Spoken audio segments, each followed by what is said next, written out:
All right. Welcome back to another live stream. We got more cylinder work to do. Basically, what we're going to do today is cleaning, just more cylinder sleeve cleanup. The goal is to get through one or maybe two, depending on how much cleaning I have to do. And we'll just write it out though. Either way, we're back. We got Digger Mike in the house. How you doing today, my friend? Hope you're doing well.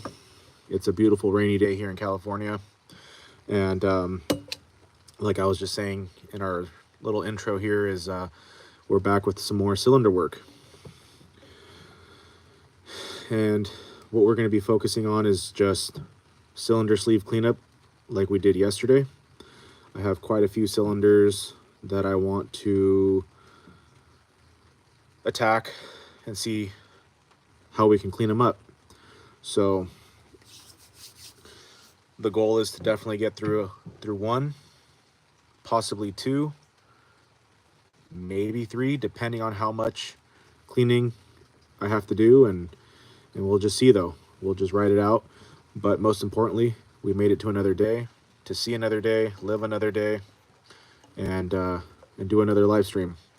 So I hope everyone is doing well. Mike, how you doing, man? How's everything today? Happy Thursday. Happy almost Friday.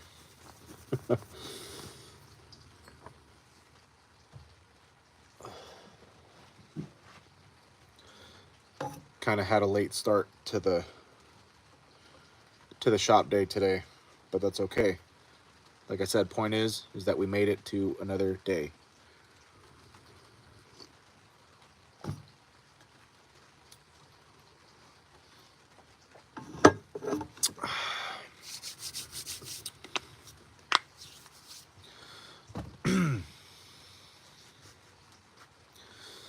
Gonna wait for some more folks to jump in, but for everybody that's connecting and joining in right now, hopefully you're doing well. Everybody that celebrates Christmas, I hope you guys all had a good Christmas with your families and friends and loved ones. And if you don't celebrate Christmas, that is totally okay too. Hopefully you had a good day yesterday and everything else. We got Ground Pounder in the house. Sir, how you doing today? I hope the the coyote hunting is going well and the rest of your day went good and that dinner went good. We got the boys in the house. For the boys, hello, hello. So it looks like we have more folks joining in. So just another little summary of what we're going to be doing today. I know some of you caught the title, but if you haven't, that's okay. We're doing more cylinder work today, and all we're going to be focusing on today is cylinder sleeve cleanup like we did yesterday. We did Big Bertha's cylinder sleeve yesterday. That's our personal 661. That's not it. Although that is a 661 cylinder that I was about to pick up. I have one more. Not to sound full of shiza, but it came out really, really good. Really, really good. But of course, we'll see how it does when we reassemble Big Bertha. Just got to find a piston for it. I did look up pistons last night, and I knew they were going to be an investment, but I didn't realize that they were almost $200. But that's okay. We'll see what we can do. If anything, I might bite my own words and buy a aftermarket piston just to see how it runs with the cleanup. And then if it runs well or good, then I'll go ahead and invest in a OEM piston. Either way, I will do that eventually. But right now, I don't know if I want to spend $200 on a piston right now just for my personal saw. For a customer saw all day, I will do it. But I think just for testing purposes, like I said, I'm going to go against my beliefs and just buy a aftermarket piston just for testing purposes. And then if it does good, then we'll pretty much just leave it. I'm not doing a lot of cutting right now anyways, but we'll just see how it does. We got more folks joining in. Ground Pounder, you're welcome, sir. You're welcome. Thank you for being here for a little bit. Samai says, "Hi, handsome." Oh shit. Easy now, guys. Don't make me blush. Appreciate the kind words, though. The boys says, "Is it fun?" So for me, cylinder sleeve cleanup, and what I do is fun. I do enjoy what I do a lot. I love what I do. So does it get kind of frustrating sometimes, and is patience testing sometimes? Definitely, most definitely, just like anything. But I do love what I do, and what I do is fun for sure. And you got to find ways to make it fun the best as you can. But yes, it is very fun. Ruben says, Timu Bubba Sparks. Oh man, how are you? Greetings from the Netherlands. Hello, hello. I think we're a little. No, we're not that bad. Come on now. I mean, we ain't no 10-piece, right? But all right. Okay, so let me just show you guys what we got going on here in front of us. So these are the cylinders that I've pulled from my little cylinder boneyard over here that I'm going to attempt to just see how to clean up. 261 M-tronic version. Not horrible, but not pretty. But I think it will clean up nicely. We have another 661 cylinder. Not pretty, but it's actually in better conditions than Big Bertha's was. Again, our personal 661. So I'm confident that it will clean up nice. Let me show you Big Bertha real quick. This is what the aftermath looks like. Yes, there's a little something in there still, but nothing that I believe will affect performance. But otherwise, it looks really good. I just went around the whole cylinder just to clean up the polish and even out the finish. And I think it looks great. And if I'm being honest, because I am, this one came out better than my buddy Anthony's. So, and they're just getting better. Again, not to sound full of shiza, but they are. Practice makes better. I'm not gonna say perfect, but it makes perfect. It makes better. I was about to say perfect again. 261 cylinder. I think it'll clean up nicely. Again, this is better than ours was. And then again, 661. This is for our customer Efrain. The scoring and gouging is on the exhaust side. Intake side is fine. But we'll just go ahead and do a little everything. This one is a 044C cylinder for our buddy and customer Rodolfo.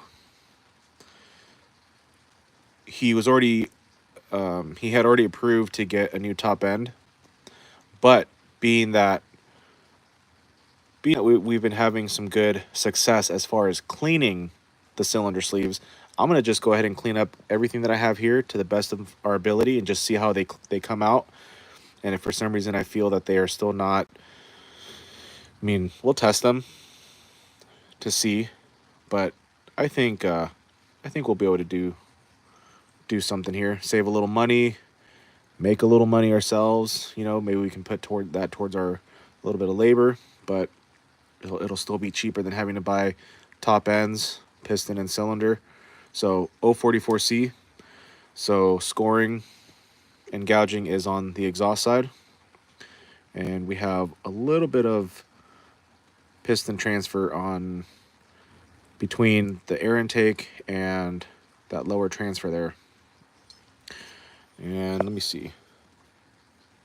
Yeah, it's just transfer. It's not gouging, but this side does have some gouging, but still actually not as bad as Big Bertha was. And then the one that we're going to start off with first, which is the one that's next on my quote-unquote list, is the 461 that we were talking about yesterday, the one that had the really crazy piston damage. The sleeve itself is not horrible. does have a couple little gouges, but it's not going to be anything major. So this one won't take as long. But the main thing here is the squish band. As you can see, there's a lot of just melted particle from the piston ring and part of the piston chunk that came out of it. The exhaust port did take a little damage, because our theory is that the piston ring hung up on the lip of the exhaust port, and as you can see, it was running very toasty more than once. So everything just lodged up into the squish band, and in my mind, a little band cut will resolve that issue, unless I can find a way to somehow clean it up without that. But I feel better attempting to do a band cut, but I do not have a machine for that. But thankfully, like I was saying, I do know some good folks and friends that could possibly help me out with that. I still need to touch base with them and see what they think about my idea. So we're going to start off with this 461 cylinder, and then we're going to just move on the list, or move up on the list, which next will be Ephraim's 661, and then we'll move into these, probably the 044, because this one technically showed up first here at the shop, and then my buddy Leon's 261, and then ours we can just move aside. I have more cylinders up here. This one is also a 661. This one's pretty nasty, which I think at this point, I mean, this saw has already been replaced and it's gone. We ended up doing a top end, but this one is pretty nasty. Pretty nasty. Really, really bad. I think this one's worse than what Big Bertha's was. But I think just for messing around purposes, after we get done with these, whenever I get done with them, we'll mess around with this one and see how we can clean it up with just the tools that we have. So, but other than that, not a bad cylinder. No crazy discoloration. I think this saw was just dirty and yeah, probably ran a little hot, but I think this was mostly from just debris getting in there. Either way, pretty bad. And here's the piston for that 661 cylinder. And I apologize, guys. I do see your comments. I promise I will get to them in just a second. Let me just, and then, so this is the 661 piston that I just showed you guys. Really bad. No good. And then, oops.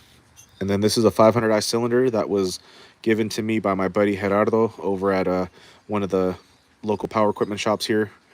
He's a mechanic. When I was basically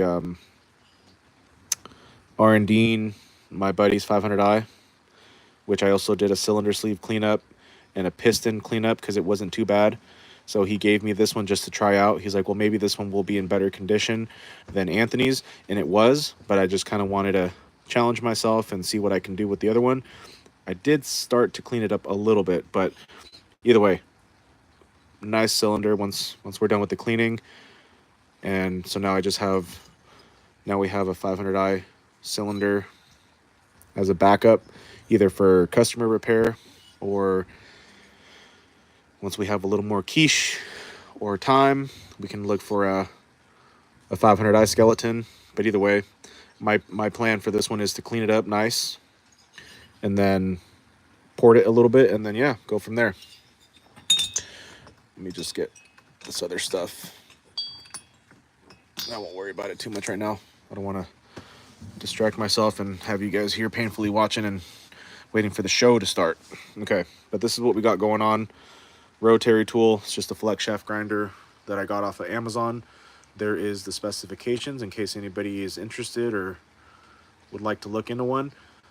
There is higher output motors, but for what I'm doing here, perfectly fine. I use it for cutting, porting, sharpening, if I ever need to do hedge trimmer blades, which is not ever. Mostly porting and cylinder sleeve cleanup and cutting when I do muffler mods. So that's what I use. It's broken right here, but that's okay. It goes up to 3 millimeters, the chuck. It came with this set right here with some cutting discs, wheels, sanding bits, grinding bits. I think these are for polishing. This is a Dremel kit because I do have a brand new Dremel that I thought I was going to use, but then I just invested in one of these because I like this style better. And it comes with a little bit of this, a little bit of that. That's what this is, Dremel sanding bit. And then some carbide burrs that I got off of Amazon for $15. So I got the motor that came with the handpiece. It also came with a foot pedal, which is down there. And it came with this kit. So everything together was, I think, maybe $120 or maybe a little less. And then, of course, it comes with the chuck tool, and I use this right now just to finish up the finish, just to make it look nicer. I didn't go for 120 specifically. This is just what they recommended at the hardware store. I told them what I was doing, and they're like, yeah, I think this will do good. So I said, okay. Of course, good old safety spectacles, flashlight, and these I won't be using now, but for porting, I just mark the outside of the port just to give myself an idea of how far I'm going. And yeah, so that's basically it. So let me go ahead and get us set up and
Damn, I was on mute this whole time.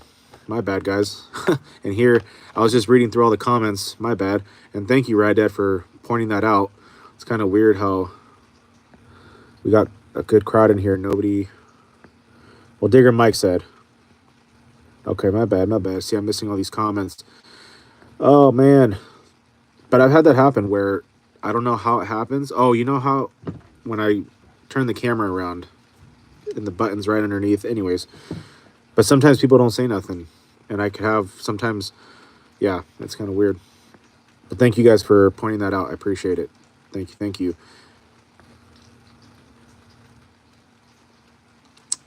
Ben Mason says, yo, you're muted, you're muted, you're muted. Thank you. Okay, you guys are actually on it this time. I appreciate it, appreciate it. Right on. Man, I'm missing all these comments. My bad. Fergus Lynch says he can't read. I can't. The only way I can read is if I, like, turn it upside down, you know? No, I wasn't able to. I wasn't getting to the comments fast enough. Joey Kermit Ledger, hi from Lafayette, Louisiana. Hello, hello. Much love to you guys out there. Hope you guys are all well.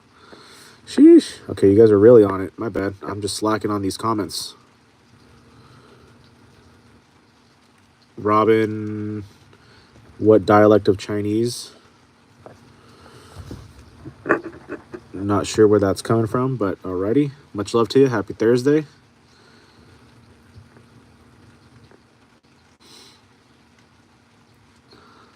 Girth Brooks. Okay, that's clever. I like that's a good. I like that use. That's funny. So where are we? So here we are in California. So I'm here in a town called Windsor, California, here in Sonoma County, aka the wine country. Although I think we all know that the true wine country is in Italy, from what I understand.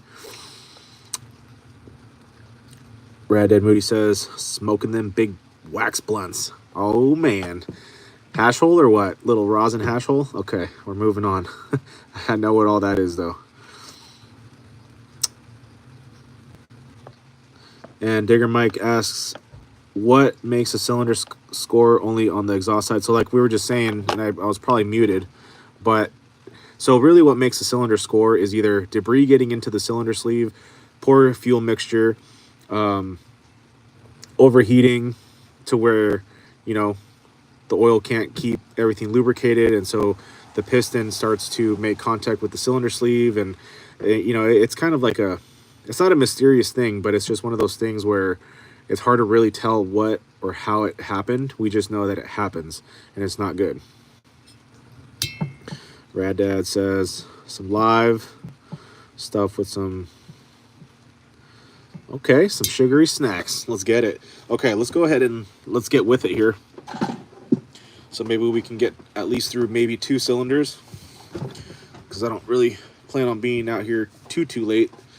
Not that it matters, but well, then why'd you say anything, bro? Jeez, people, chill. So this one has the main concern here is the squish band. So like I keep saying, I think making a band cut would definitely resolve that issue, but I don't have the resource here in the shed to do that. But again, like I said, I have a couple buddies that would probably be able to help me out with that. And so this one, it does have a gouge. It's nothing too serious, but it is hanging up on the fingernail. That's one way to tell if you have just some piston transfer or a gouge, which, if I can remember correctly, the definition for a gouge is just to signify, or to meet, it's a deep groove or indentation. So this doesn't need a whole lot. So I should be able to get through this one pretty quick. And this should still do. So let's go ahead and get it going. I finally fixed my flashlight. Whoa. Well, that was probably kind of rude. Sorry. A lot of I don't know what happened. The battery acid started coming out, and one of the batteries got stuck because of all the acid. Look at all that. I don't know how that happened. I'm not saying this is the best brand flashlight, but it is a decent brand. good flashlight, 4800 lumens, high and low setting, adjustable focus or whatever you want to call it. But not sure what happened there. Not sure. But it works now.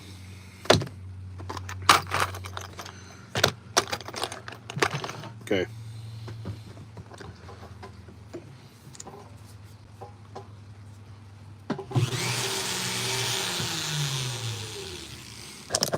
Let's go ahead and get this stuff out of the way. My buddy Rodolfo, which we have his 044 here. He recently gifted me a badass headlamp, which I've been meaning to invest in one, but I just never got around to it. I don't know. It's just called headlamp. He had an extra one because he bought a few of them. And he's like, hey, I think this would be good for you to have in the shop. And it is. So has various light modes, has a red light mode. It even has red and blues in case I want to be out there on patrol. Very bright. The only thing is, I don't have a charger for it. It's a looks like USB-C. I think that's what the newest USB is called. Just got to get the cable, but that would kind of come in handy. This would come in handy for porting when I'm porting or doing cylinder sleeve cleanup. But now that I have flashlight, it should be okay. Or sometimes when I'm out there air compressing, cleaning saws, because our air compressor station's outside, I don't have to be out there with my cell phone and doing all that. But anyways, let's get to it here.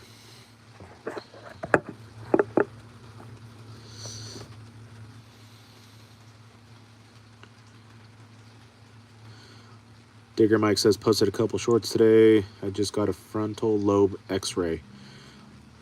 What? Why is that, man? Did you like... What's going on over there? Hopefully you're all right. And yeah, start off with just posting some shorts and then work your way up to doing live streams if you feel, if you get to a point where you feel comfortable. And like I said, don't force yourself to go live if you don't want to, obviously. But, if you're worried about goofy people coming in, that's going to happen regardless. But if it gets too bad, I mean, just end the live stream. That's all you can do. Oh, from the flashlight? I know that was kind of... probably a little rude, a little mean. Yeah, I'll check out those shorts and see what's going on.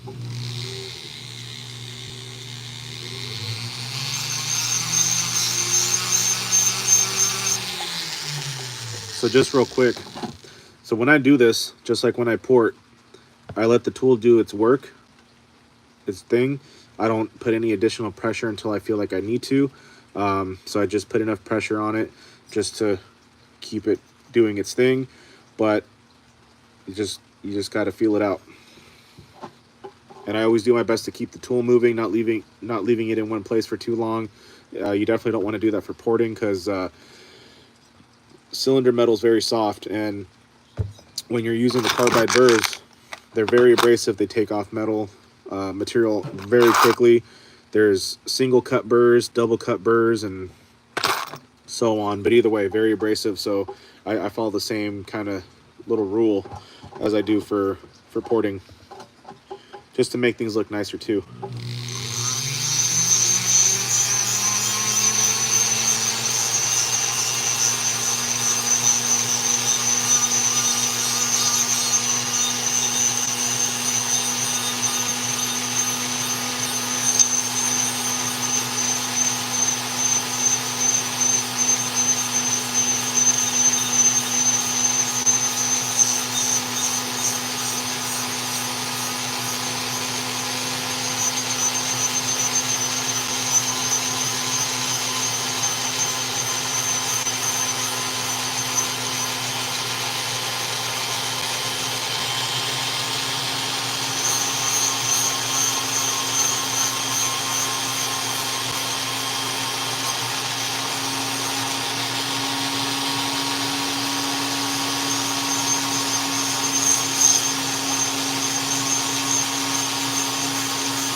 00 says, hi, what is your favorite cylinder for porting?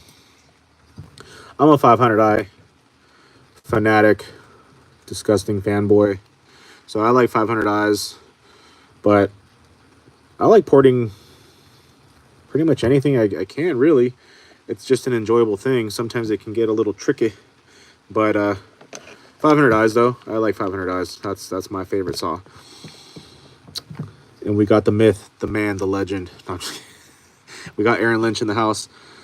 Very, very blessed and grateful to be able to call him a friend of mine. It's crazy. But Aaron, hope you're doing good, man. We got rain over here in California. I hope you had a good day in the shop. And like I always say, if you guys like porting especially, or just some good saw ripping action, that's your go-to guy right there. He does everything. Steel, Echo, Husqvarna, just everything, everything. And you should see what that man can do to a chainsaw. So thank you for being here, sir. Just messing around, doing some cylinder sleeve cleanup, which actually, you know what?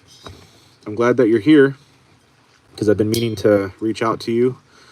So I have this 461 cylinder here. I'm just cleaning up the sleeve, just because it has, you know, a little bit of markings and one or two tiny little minor gouges. But what happened here is we had some nice damage control on the piston. This right here, I still think it'll buff out, but I don't know. And so the theory is that maybe the piston ring snagged up on the exhaust port. And either way, this cylinder ran very toasty, very hot. And anyways, so that happened. And so what happened is all that junk went into the cylinder sleeve. And as you can see, the squish band is kind of nasty. And my theory is this cylinder is still salvageable. I'm just cleaning up the cylinder sleeve a little bit just for good measure. And I wanted to find a way to clean up that squish band. So I still haven't figured out a method of how I can do that here.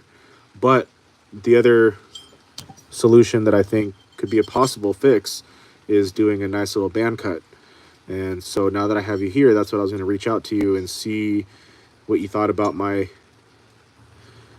thought, and see if a squish band or a band cut would help that. So let me know what you think. It sounds doable to me, but again, I don't know. And if it is something that's a possibility, a possible fix, we'll have to talk about it a little more, because if it is a possible thing, I would definitely like for you to, if you have time, maybe help me out with that, and we'll work it out. Or, you know, yeah, let me know what you think on that. 00 says, I like small engines, like really small, 34 millimeter, for example. So the way that I started, yeah, small engines are cool, man. The way that I started, the first little engines that I ever started messing with was Nitro RC engines. Just tiny little things. And that's how I started working with small components and things like that. But eventually I want to get back into RC and get into the 5th scale stuff. It all runs, you know, 2-stroke engines and whatnot. But anyways, yeah, engines are fun. Get you a cheap piston and some adhesive sandpaper and figure out a way to spin the cylinder. Oh, I like that idea. And I will try that. Thank you for always helping. Thank you for always coming up with solutions. Sometimes I feel like you have a solution or you have an idea, but you kind of make us think to see what we can come up with. And I think that's what I really appreciate about Aaron, is that, you know, he will tell you what to do or what you could try, but I also feel like the man is just one of those types of people, and I could be wrong, but that's just my assumption. I know what they say about assuming, but that's what I feel like, you know, and that's good. We need to try to find ways to get creative, to think outside the box, to get the noggin, you know, thinking. But that right there, That's a freaking great idea. Obviously I didn't think about that. So thank you for that. I really appreciate that. Let's see, works great. I use an eye bolt and run the wrist pin through and drill it to spin. Ooh, okay. Let me screenshot this so I don't forget, because my little brain sometimes, as I just said, my little brain, and you see that? I just totally, okay. Screenshot is in. Sir, I appreciate you. I always appreciate the insight. I remember one time I was asking Aaron about, you know, I think it was installing those Bakelite seals, and I had broken them. I was like, man, what can I do to like not break the damn seals? And he's like, just don't break shit, man.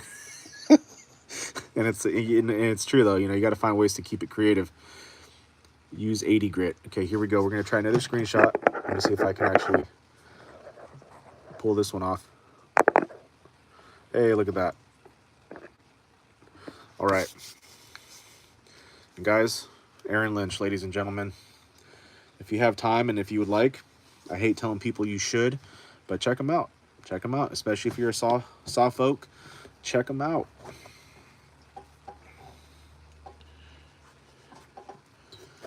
All right, let's get it moving here. Although this one's, as far as the cleanup is, it's almost done. Doesn't need a whole lot.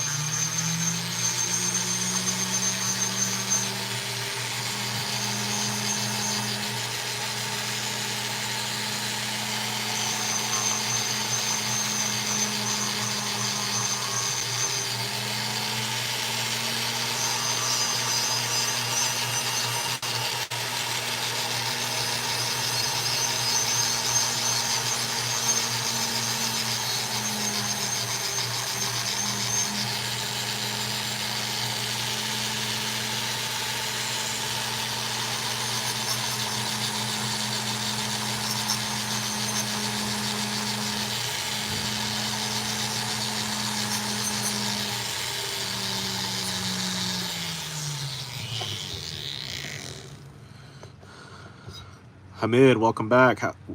Welcome back. Hamid asks, do you have a piston for a steel 88? I do not.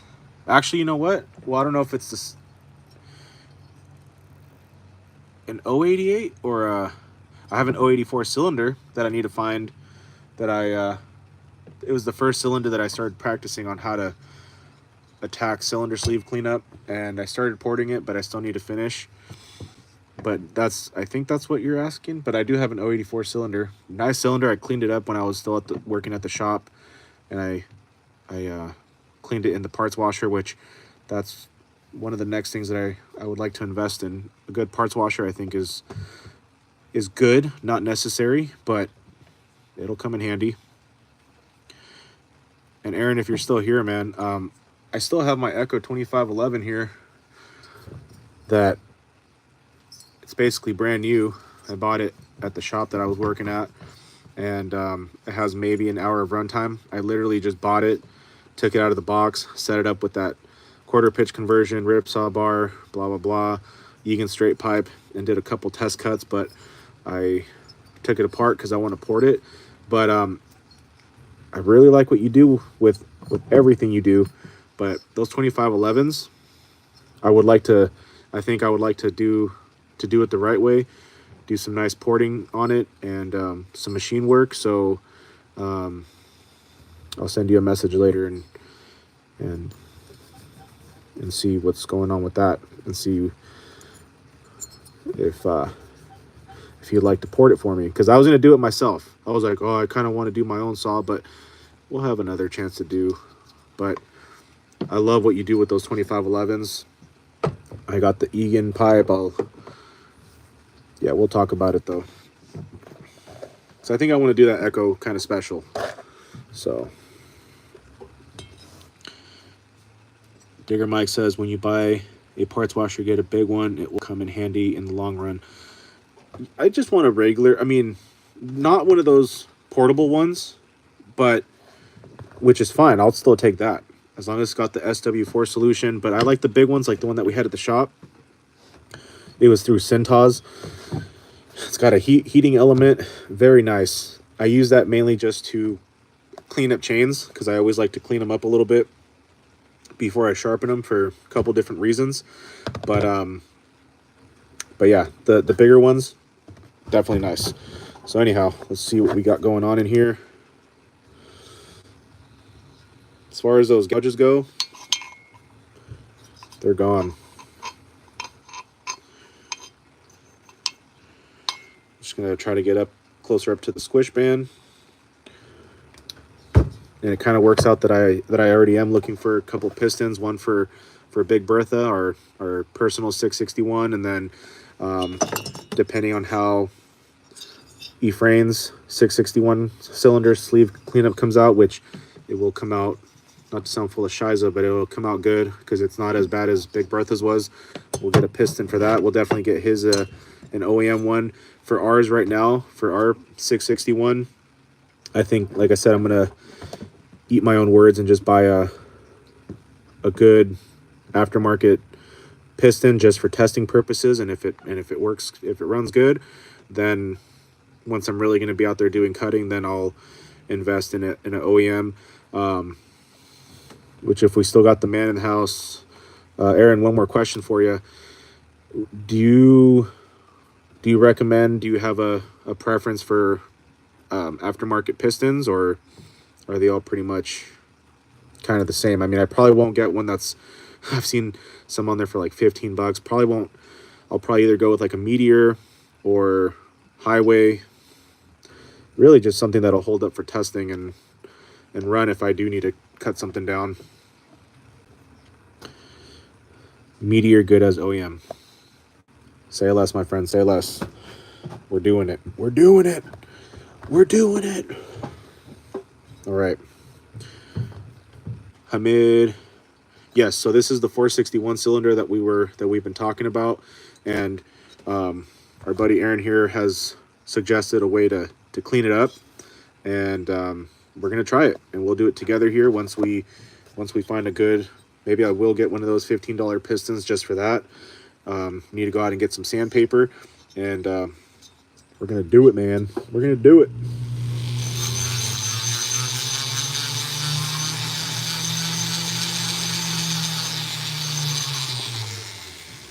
Aaron, have you had any? Is that deer meat all ready to go? Have you tried any of it yet? Have you? I'm sure you have, probably, but I'm sure it came out good. I've never had deer or anything other than beef and chicken and fish, but man, I'm sure that's some good eating right there.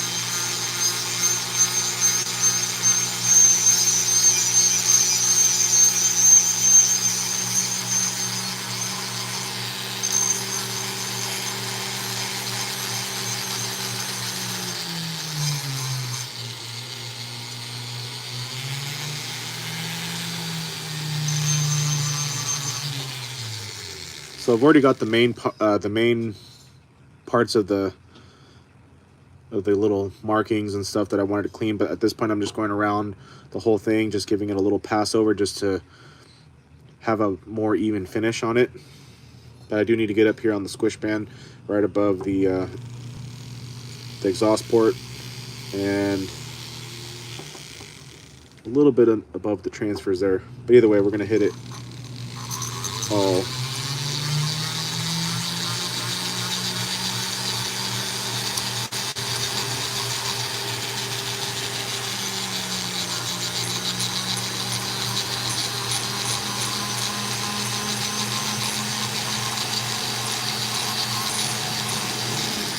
We were just talking about those Meteor pistons yesterday too.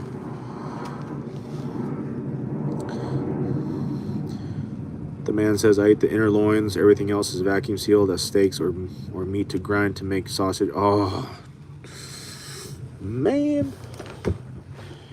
Oh, man. Eating good over there, man. Eating good over there.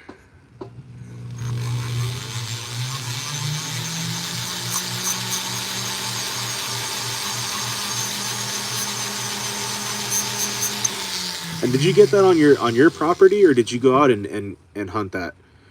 Because if you got that on the property, that's just a perk of having a nice property. Your property, man, I love it. It's beautiful out there. I know it's a lot of work, but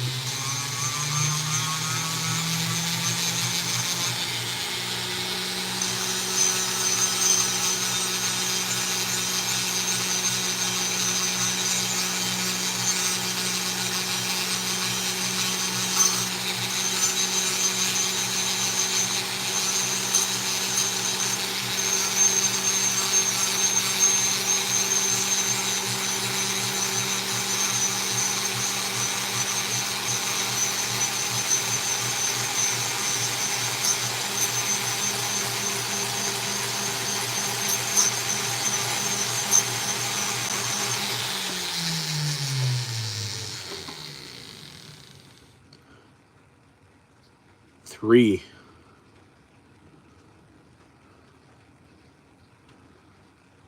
Sheesh. All 3 deer and off the property. Whoo! Didn't even have to drive out. That's amazing. That's like the country version of DoorDash right there. Just they come to you, you know? That's freaking sick. My bad, Hamid. Let's see. Steel 460. 361. I actually have a... what is it? How do I not remember? I think it's a 361 Pro I have here. That's Rodolfo's. And I've had 046. I haven't had any 460s come in. 461s, 200s. Those are kind of a pain in the ass, at least for me. Or maybe I just don't have the touch for them quite yet, but those are kind of a pain. And what else? I've gotten 362s, 261s, a couple or a few 500Is, a few 661s. I have a Husqvarna 288 out there right now. We have an 051 AV electronic here. I haven't even started messing with that. We have a little bit here right now. OO says, what Dremel you use? So this is just a basically a Dremel rotary tool. They refer to it as a flex shaft grinder. It's got a little motor and foot pedal, but it's essentially a Dremel, but I feel like they're a little bit better. But yeah, that's what I use. I got it on Amazon for the tool, or the motor came with the handpiece, foot pedal. It came with a set of grinding stones and sanding bits and polishing bits as well. And then I picked up a set of carbide burrs. It all came out to about $120 on Amazon.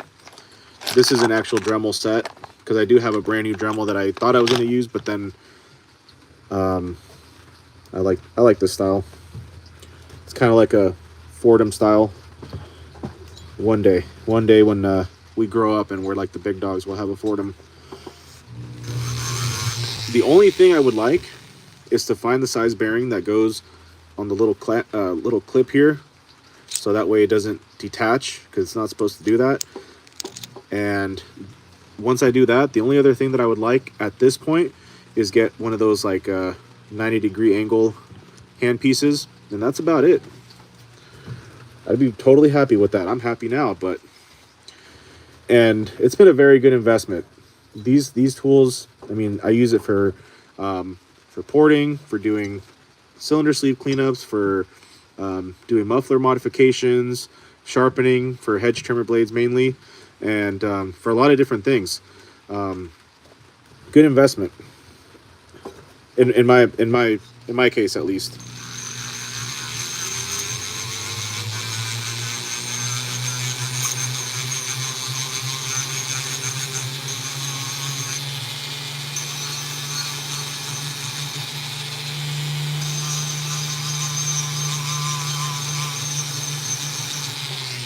Some really swear by the Fordham foot pedals.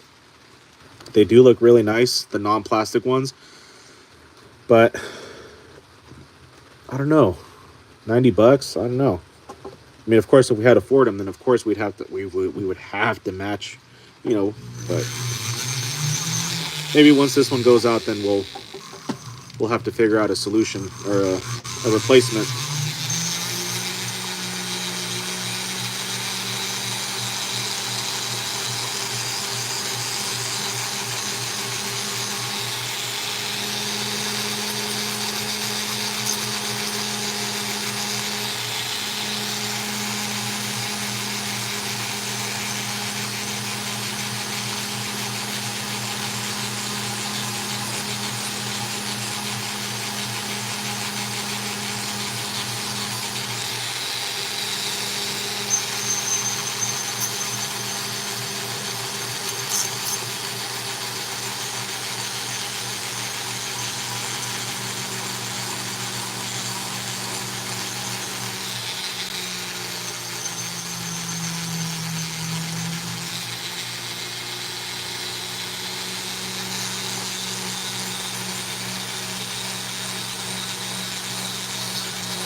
Brad Dad Moody.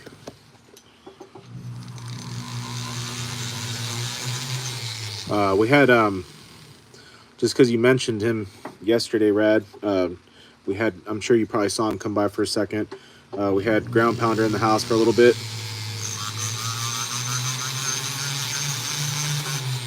It's been pretty cool. It's cool because now we're buddies with Erica from Married with Small Engines. That was a trip when I saw her pop in the live stream. We were about to get out of here, and freaking cool, man. It's really cool to finally meet the folks that I started watching and that I still do, obviously, and that they're here on our live streams. It's freaking cool. It's just yeah, I don't know.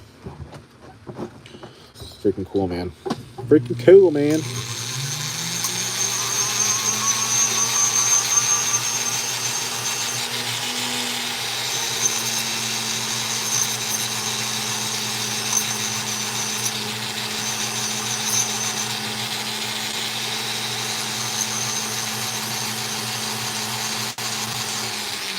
I think Digger Mike was like, dude, ever since you said you mentioned Married with Small Engines, he's like, I've been on a binge.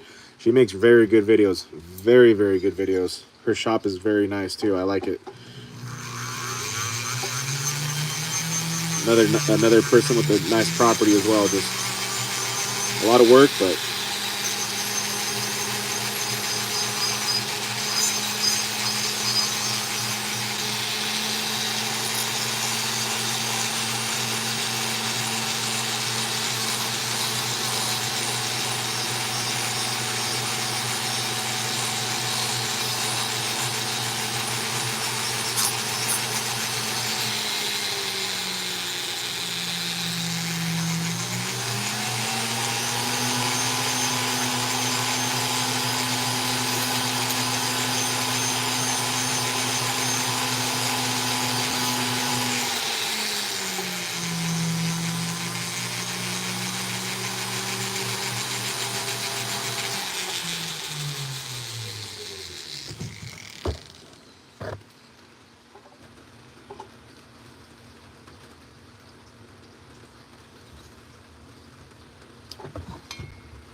okay, we're about there. I think I just want to hit a little more on top of that exhaust port. A little bit more in between the exhaust port and that transfer there. And other than that, the main thing is gone. The little couple gouges that we had.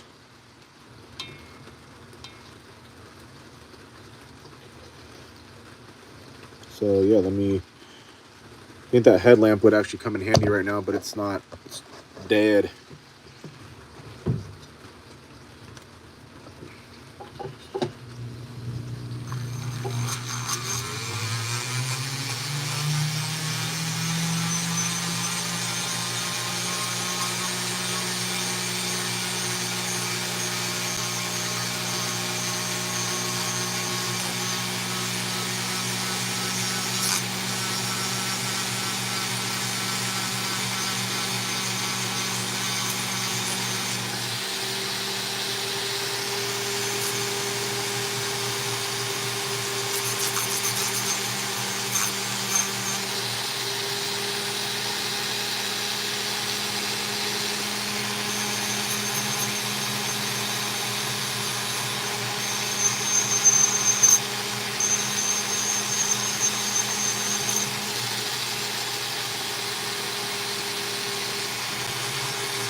Okay.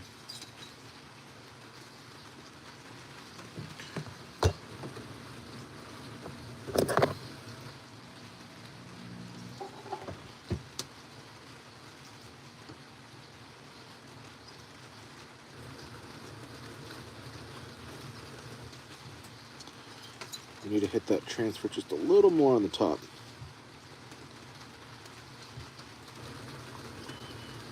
Just to even it out with everything else.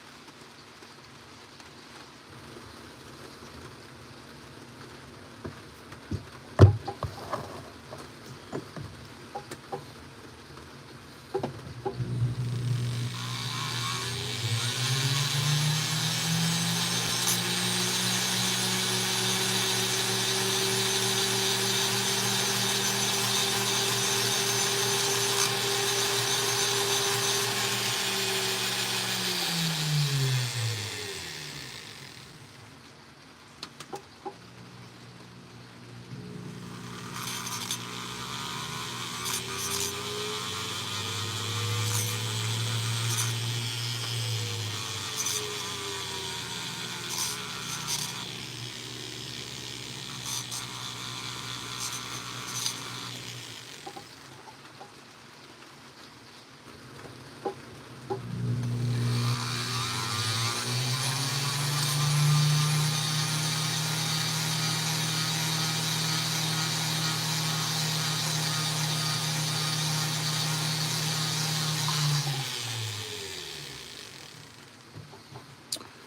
Alrighty, righty.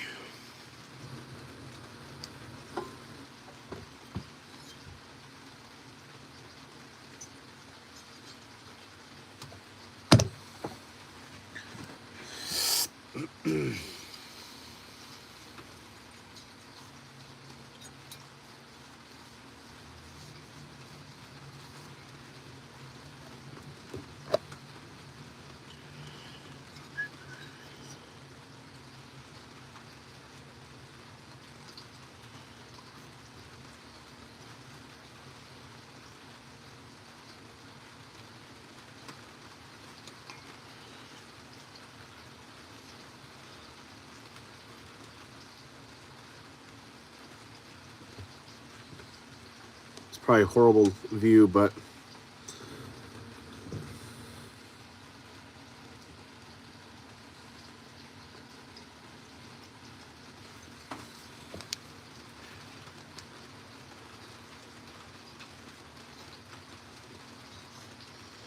so I'm going to do just a little more above that transfer, maybe apply a little more pressure.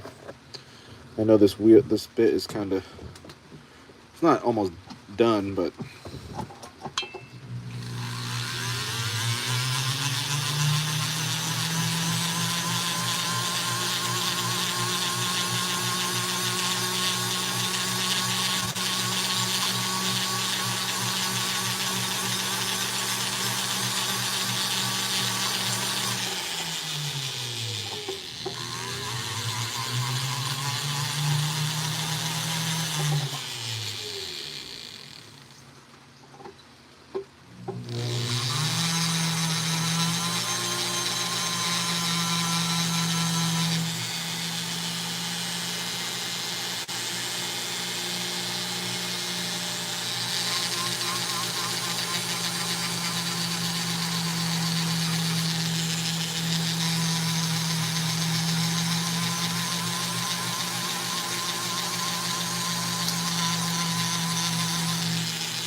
Digger Mike says, what do you think about cheap Amazon cylinders and pistons for like a 55 Husqvarna?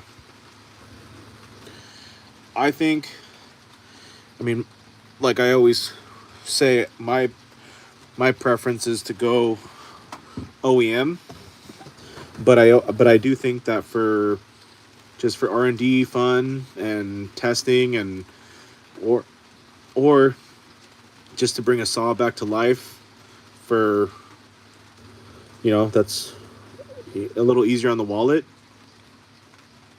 or for people that, I think I don't think they're horrible. I think there is good aftermarket options. Of course, they still, I don't know, everyone thinks a little bit differently, but it just depends. It depends. Like if it's just a saw that you just want to have running in case of an emergency, you're not going to be out there. I don't know. I think they're fine. So I eventually will start messing around with some myself. I know I always prefer OEM, but that's just strictly for customers. I don't recommend them just because all of my customers are out there working with their saws, 8 to 10 hours a day. But I think, like I said, just to have a little fun, to do some testing, to, again, research and development purposes, they're fine. They're fine. And I think some aftermarket cylinders have gotten better over time. And, but again, I know everybody will have different point of views and whatnot. Some people won't even humor aftermarket. Some people might have the same kind of point of view as myself, for just to get a saw running up and going on the cheap, and just for like a saw that you're going to use maybe once a month or every now and then. I think it's a good option. But if you are going to be doing more, heavier load work and just, I don't know, it just depends though. I don't know. But then there's people out there that everyone has different experiences. There's people that have horrible experiences, even with like the better aftermarket cylinders and pistons. Some people have very good luck and they have no issues. So it really just depends. But yeah, I don't know if that answered your question, but that's just, I'm kind of, I go back and forth. But for me, for instance, for Big Bertha, for our 661, I am going to get one of those Meteor pistons. And because out of all the options between Meteor, Highway, there's, Proline, I did kind of like the look of Meteor. I did have a good kind of feeling about the Meteor pistons. They also make cylinders. Aaron kind of just confirmed that the Meteor pistons are good. In his opinion, they're just as good as OEM. So, and either way, just for testing purposes, just to see how our cylinder sleeve cleanup came out and whatnot, we'll definitely give it a shot. And once we're in a better, like I said, once we have some more quiche, then yeah, maybe, get an OEM piston, just because that's kind of how I am. I just like to have not the best of the best, but just, you know what I mean?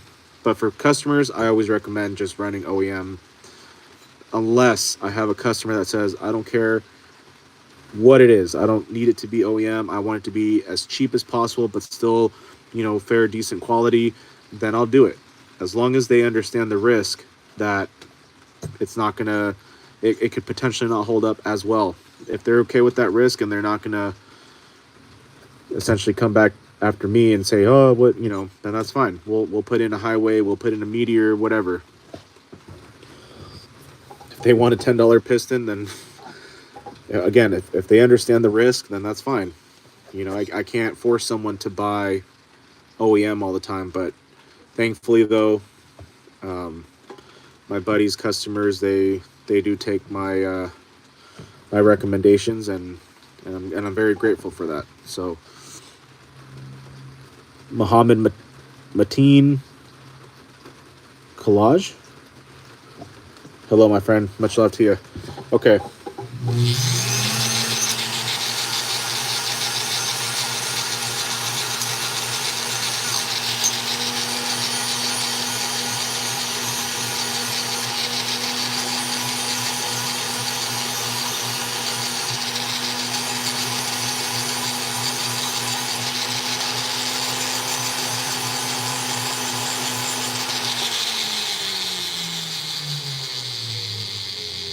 that's all I'm doing for the cleaning, because at this point I feel like it's just the OCD kicking in. So now let me get the foot pedal out of the way, get myself a little closer, because I do have to kind of put the chair back a little bit so I can hit the foot pedal, because the workbench is kind of a little low. So anyways, man, stop bitching. I know. Muhammad says, where are you from? So I'm from California. I'm here in Windsor, California, in Sonoma County, aka the wine country.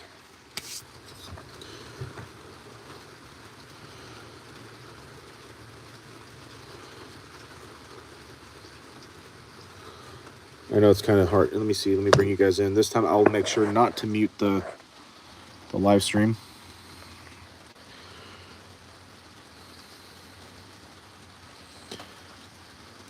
I know it doesn't look pretty right now, but I promise it will. The finish will improve after we hit it with that 120 grit. Again, I didn't go for that specifically. That's just what they had at the hardware store, and I told them what I was doing, and they're like, yeah, I think this will do good for you. And I said, okay. And it does. It works out really good. So that's the first step down, which is just the initial cleaning of the sleeve, getting rid of any piston transfer and gouges. And it'll look somewhat like Big Bertha we did yesterday. That's after hitting it with that 120 grit. To get those off, I'd really have to remove more material, but either way, that should not affect performance. But that's what it'll look like after we hit with that 120 right now, more or less.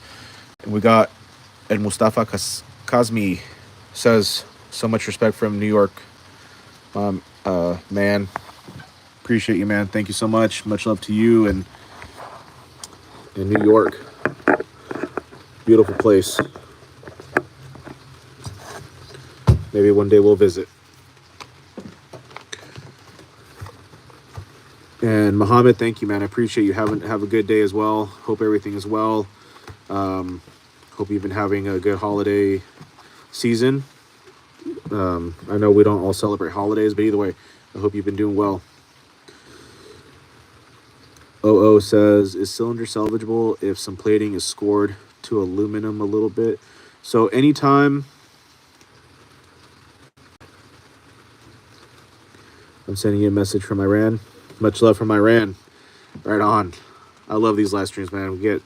It's amazing connecting with all of you from all over the world and somewhat locally, and it's just amazing. I've had people come in from everywhere, I feel like. Russia, Germany, India, Iran, Brazil.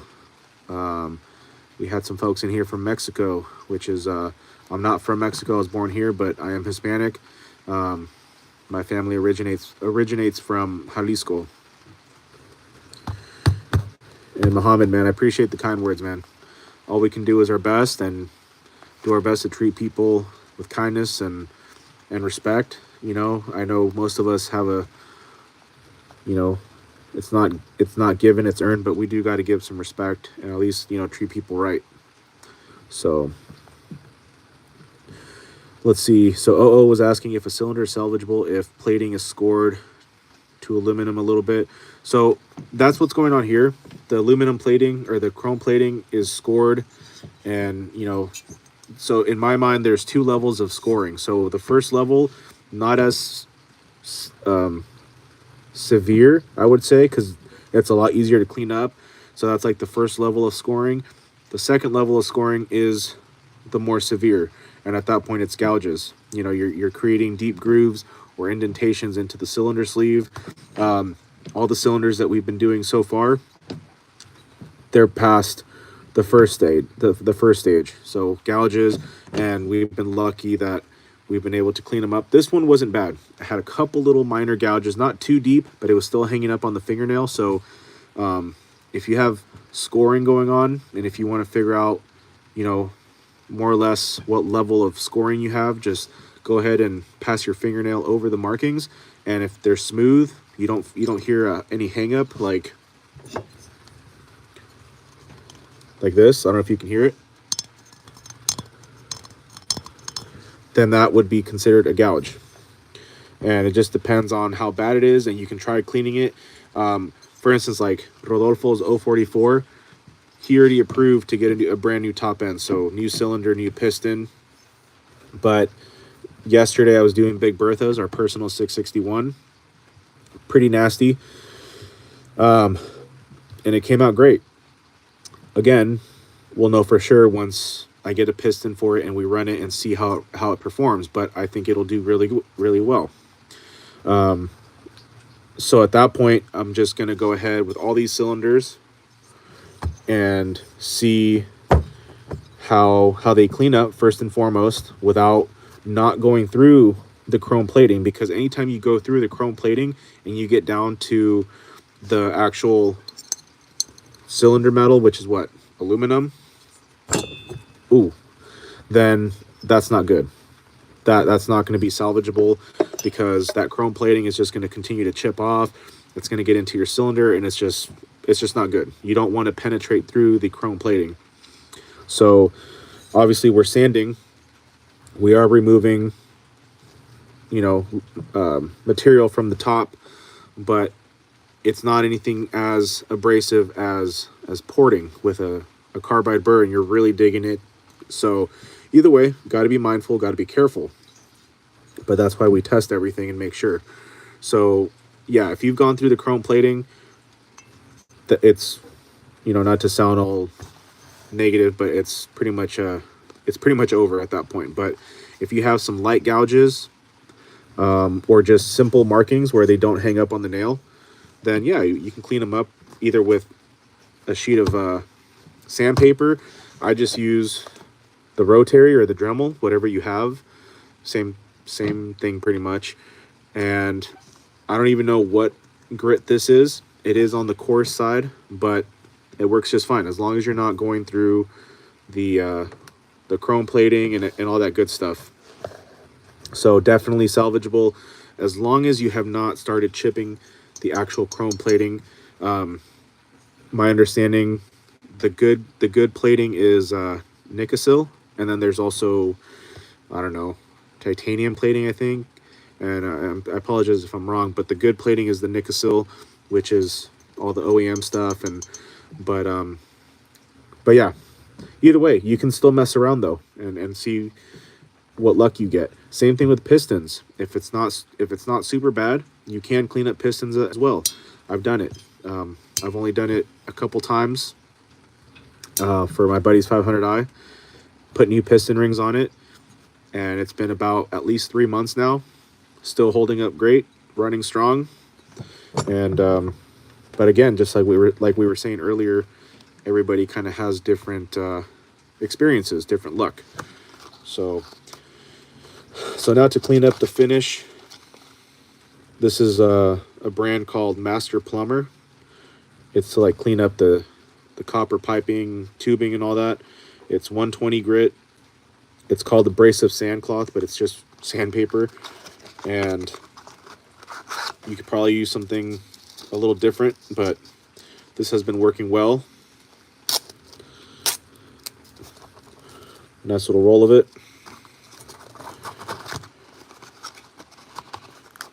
But if you don't have a Dremel or a rotary tool, that's okay. You can just go out and buy some sandpaper, and you're gonna put a little more effort into it because you're gonna have to go in there and do your thing, but it'll work. So now the same thing, just I try to keep the sandpaper nice and level or even and just go around, so that way you don't want to be going around in circles and doing all this and that. You want it to look good. Oh, thanks for advising. Anytime, my friend, anytime.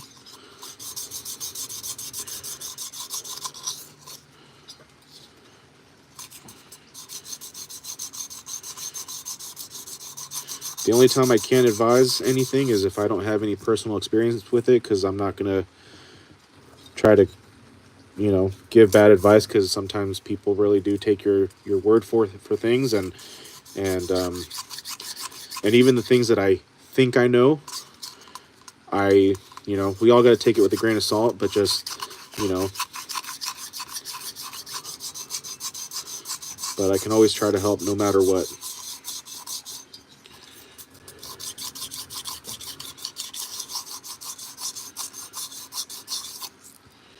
Whew. I already feel it just from yesterday. You feel it in the forearm workout. He said, what? Relax, people.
Oh, says currently I'm working on a steel BG50 blower, and it has a little bit scored piston. I'll try to polish it tomorrow.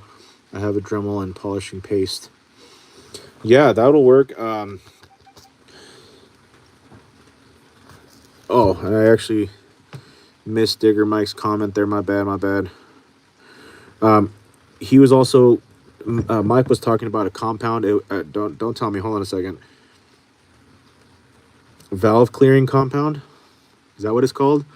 He was saying that you can use that, and Mike, correct me if I screwed up the name, but I think that's what it's called, valve clearing compound. He says that could possibly work, or it does work. And there's different methods to cleaning up cylinder sleeves or pistons. With the piston that I cleaned up, I just used a sheet of this. It wasn't anything major, but if it's something a little more, what would I say? If it's a little heavier markings, then yeah, you might want to use some polishing compound or a Dremel tool for sure. Like right now, I wish I had something that would do what I'm doing, because I can feel it in the forearm a little bit.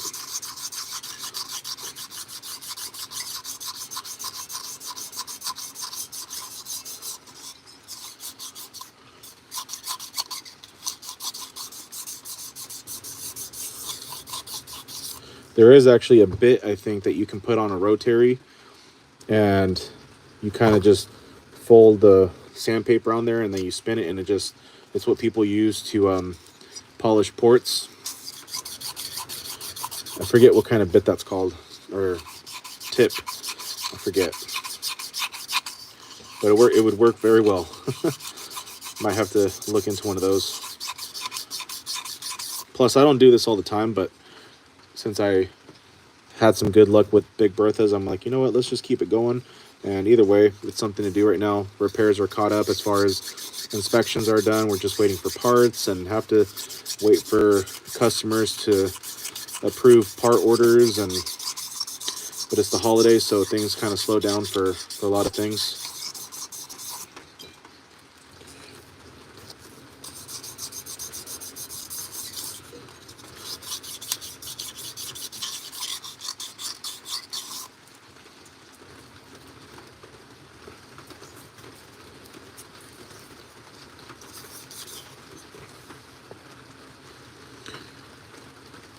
Ah, there it is. Valve lapping compound is gritty paste. He used to hand fine. Okay, I gotcha. Chris Heath in the house. Much love to you, my friend. I think Chris is a little grumpy today. He says, "Who cares?" Chris, I hope you're well. Hope you had a good holiday.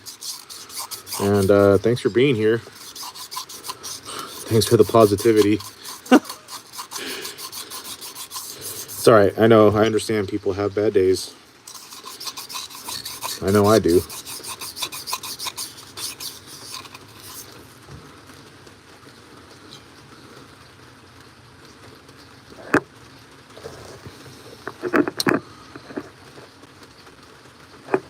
So rocks. This one here is a 461 cylinder. I'm just giving it a nice little finishing, a little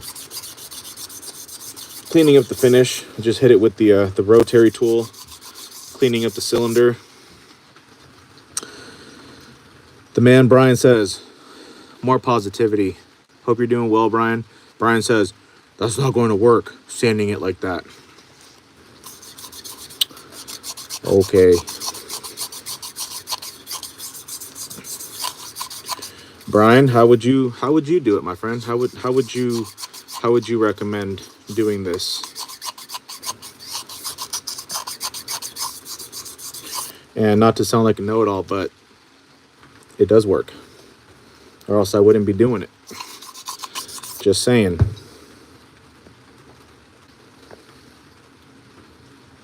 Ripsaw is mid, to be honest. And this is what I was talking about yesterday. And for those of you that were here, the name Ripsaw really just makes people feel a certain type of way. And look, I understand. There's a lot of people out there doing great porting, better work than Ripsaw. I really don't know. I do support Ripsaw in the sense that they had a vision, they executed the vision, and I know there's a lot of talk out there right now, this and that. I can't really speak on that because I don't know firsthand.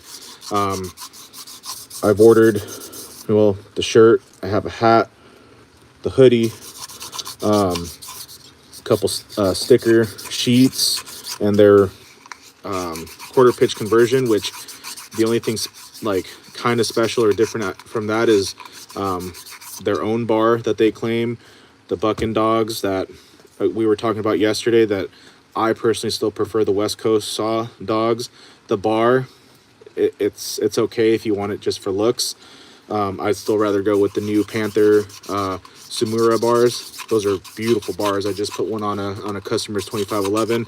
And the sprocket, I've come to find out that it's just the Aussie Archer sprockets. But no, there's a lot of great people that port. My buddy Aaron, my buddy Ripsaw, or excuse me, my buddy Ripsaw, Redbeard. There's a lot of people out there that port. I port, but I'm nowhere near the level of those folks there. I just, I don't even do machining because I don't have that set up. But so yeah.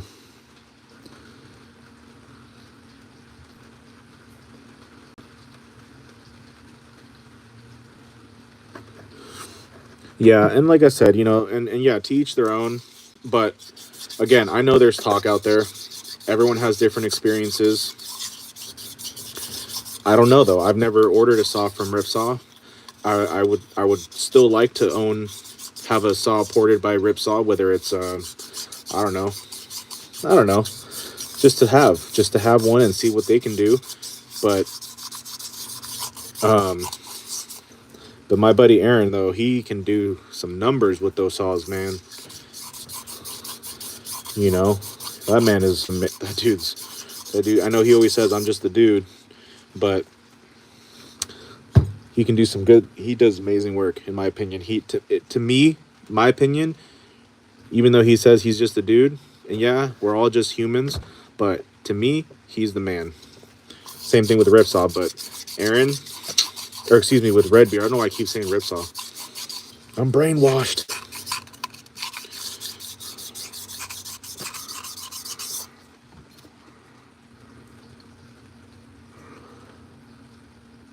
YM says, I'll stick to steel. I never needed the dealer to work on my saws yet. I feel like we're getting off on the wrong foots here because I don't know what that even means. I'll stick to steel. Digger Mike says, what steel dealer do you know that's souping up brand new saws? Oh, I think we all need to just take a second to settle down. Okay, it's the holiday, post-holiday. We all have opinions. Their opinions are like assholes. Okay, people, we all freaking have one. So I have an opinion. YM has an opinion. Digger Mike has an opinion. We don't have to agree, but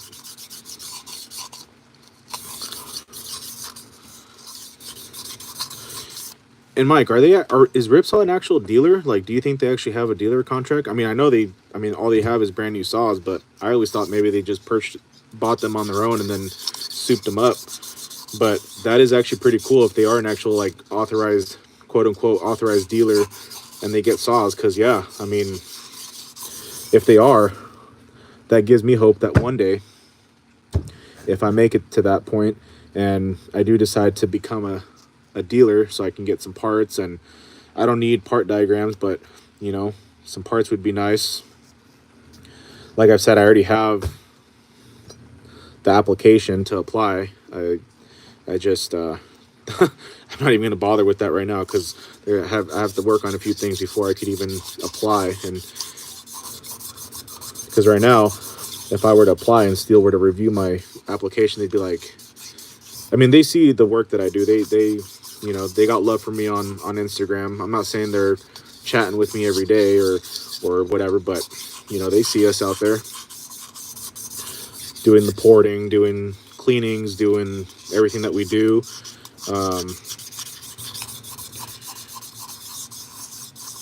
They gave us a little love on our cylinder cleanups that we did yesterday for our Big Bertha 661. So, but it's not just about doing the work. You got to have a little more than just the work. You got to have some quiche and probably some good credit.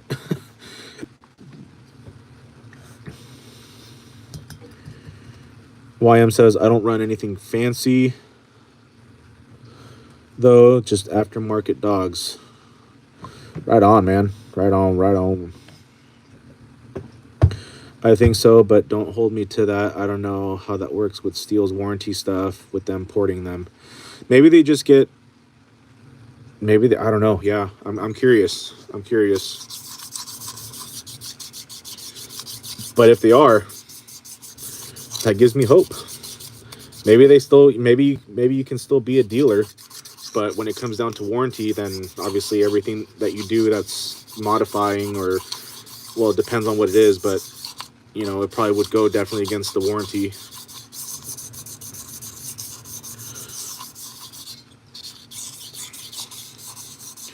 And we had Brian earlier.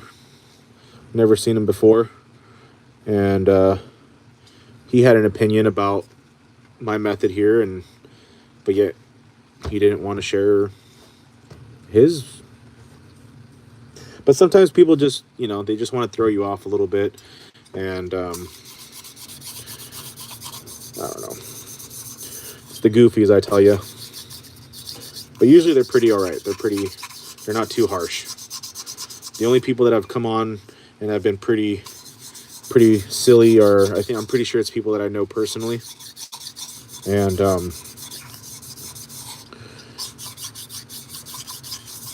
we had a difference of opinion. And I know this sounds cocky and conceited, but you know, when they're here talking trash and they're here talking and spewing hate and nastiness, I mean, they're still here, right? They still they still take time out of their day, out of their like away from their families, just to come on here and talk some mumbo jumbo. Like, it doesn't make me feel good because that's horrible, but it does make me laugh. Well, it doesn't make me laugh. It just makes me like, wow, that's interesting. That's cool.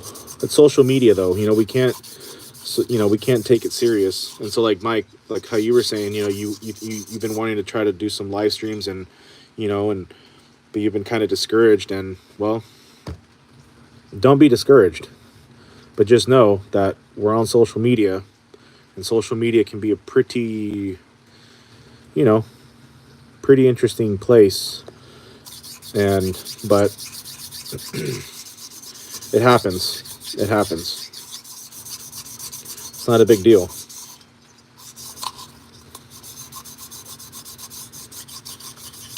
Still gotta treat people right. I just do my best to kill them with kindness. They might think you're being a smartass by being kind and wishing them well and all that, but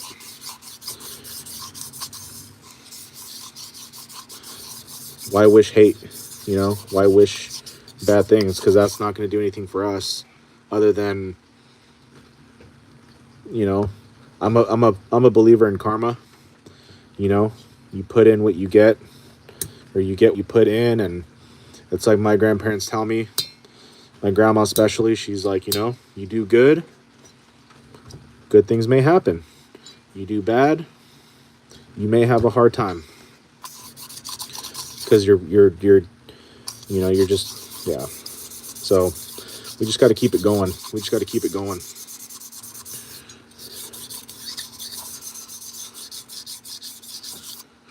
We have 2 shops in the town. One is super high and the other is really good, but I want to start my own and maybe one day getting my dealer stuff with Husky and Steel. Hell yeah, man.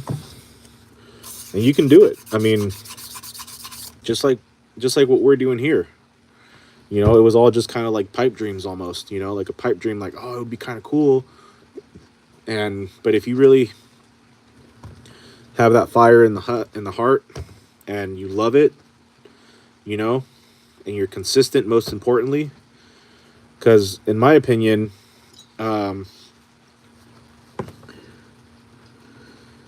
hello, much love to you. I don't know how to say your username. I apologize, but they say hello. And I think, is that the Ukrainian flag? I apologize. I don't know. I should have probably paid more attention in school. But either way, thank you. Much love for being here. The thing with me is I've always been good at finding motivation and keeping the motivation for the most part. But it's the consistency for me that is sometimes a challenge. Especially when, you know, we have an expectancy of how things are going to go, and they don't end up going the way that we want right away, and so we're like, this is probably a stupid idea, or we just got to keep it pushing. Especially if you love what you do, you have a passion for it, be consistent.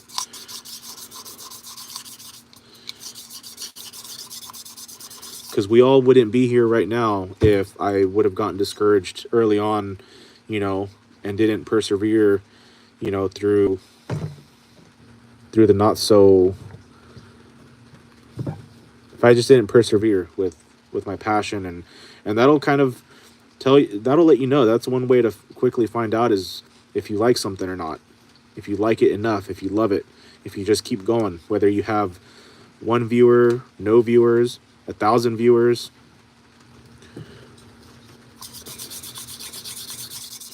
And again, it all just comes down to, you know, what I like to live by or do my best to live by is buck and billies, you know. Work hard, be kind, be honest. Because if you're not kind, if you're not honest, and if you don't work hard, customers are not going to keep coming back. If you're not treating people kind, they're not going to want to work with you because you're just an asshole. If you're not being honest and you're doing shady stuff and they find out about that, well, who wants to work with anybody like that? Nobody. I know I wouldn't. I know I don't. So that's just it. So I mainly just do shorts right now just because I just haven't taken the time to make videos of like how to do certain things. So that's why I think live streams for me kind of like it's like my comp for not doing, you know, actual like videos, like dedicated videos for certain topics. And I really enjoy the live streams because it just gives me an opportunity to hang out with you guys, engage with you guys, and meet you guys. And I think live streams really just kind of set the tone. You know, people can really see what you're about, because like I've said early on when I first started doing live streams, what you see here is what you get. I'm no different than when I'm not on live stream. Like, you know, if you see me a little frustrated someday, I'm frustrated, but I'm not going to try to play it off like all cheery all the time. Like, I don't know. I just, coming back to Buck and Billy's, just being honest, being, you know, just keeping it real, essentially. And if I really feel like one day, you know, if there's days where I'm just really feeling like I'm just like kind of in a badass mood and like frustrated, no patience, most of the time I won't even go on live stream, because then when I get little goofies on our live stream, then I do feed into it a little bit. I'm not nasty, but I do feed into it. Usually I'm just a smart ass, but that's not the vibes that we're trying to go for here, because I really do want our channel to be, you know, a welcoming place for everybody, a safe place as much as possible for everybody, a channel that you can look forward to being here, or, you know, and that's the only time when I do get frustrated, honestly, when people are just being kind of nasty and rude, and, you know, or sharing certain opinions but don't provide a solution or you know, is because then everybody has to see that crap, and that just kind of bugs me. And yeah, there was one live stream, you know, that I can remember about a month ago or so, and we just hit the wave of just extreme goofiness and just talking a lot of stuff, and yeah, you know, I fed into it a little bit. It wasn't horrible, but it's just not the tone, it's not the vibe. And yeah, I kind of stayed feeling kind of like, you know, a little frustrated, you know, a little like, man, like what the hell was that all about? I'm a human though. I'm not going to sit here and say it doesn't affect me, but it happens. Just like I keep saying to Mike, you know, he wants to start doing live streams and doing, or at least that's what he was saying, or do more content creating. But at the end of the day, we got to think and remember, this is social media. You know, the only way that we can control what happens on social media is not going on it. And at that point, we're not stopping the issue. We're just avoiding it. So you just got to remember that. But like I was saying yesterday, 98 to 97% of the time since we've had our channel in July, and we've been doing live streams for quite some time now, I know we only have so many live streams published, but previous live streams, I just wouldn't publish them because there was no real like structure to the live streams. It was just kind of really random. But now, you know, I think about what we're going to be doing on our live streams. So, you know, obviously everything now does get published. And so yeah, it's just, it's been good. It's been positive. It's been really good. Everyone's been really nice, encouraging, motivating, love and support. Goofiness is fine, but it just gets to the point where it's not so much goofiness. It's just kind of being just kind of rude and weird. Like asking for glute spreads. Like, anyways. But you know, it's all good. It's social media, though. You can't. That's just how it roll. That's how it is. It could be a lot worse. Every day could be crazy, but you know, that's just how it is. Ryan Palladino says, "Jesus Christ loves you all." I do believe that. I know. Again, we all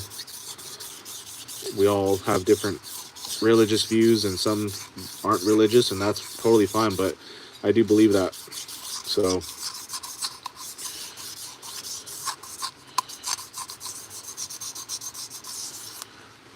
Don Juan says, what size motor are you working on? So this is a 461. I think 461s are about oh, to be honest, I don't know. This is what the 500i is basically now, so it's probably like an 80cc saw. Like the bore size, I really don't know, but it's about like it's around 80cc, I believe. I could be wrong.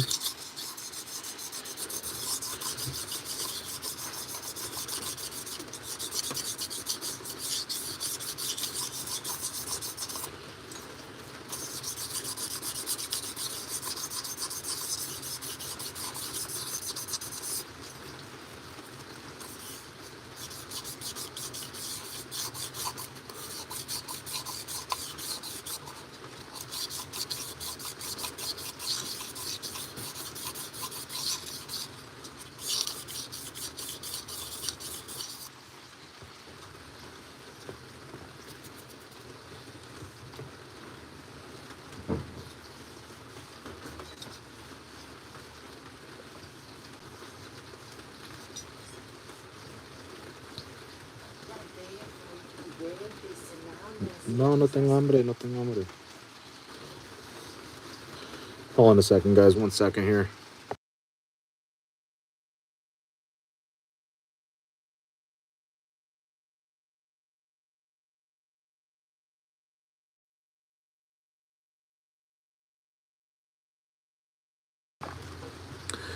Okay, we're back.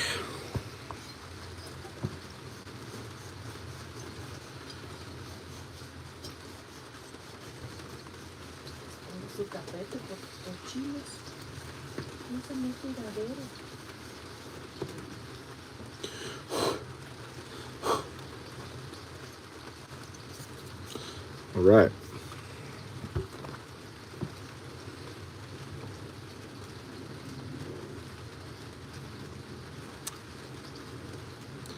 This button is defective.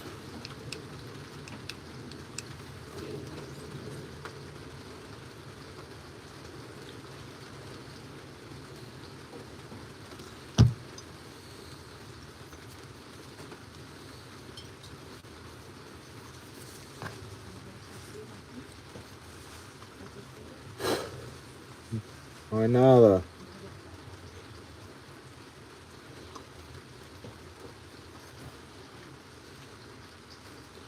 Just getting the cloth or the rag fibers out of there. That's the only thing I dislike about these, but they do the job though.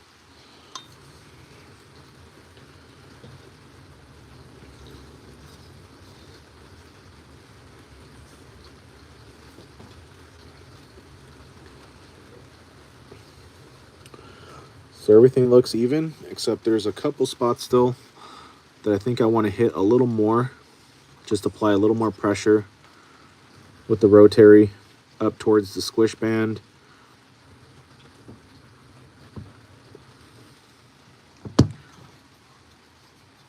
But no gouges, everything's smooth. I really don't think that'll affect performance, but I think just for a better peace of mind, I think I'm going to just hit it a little more with the rotary.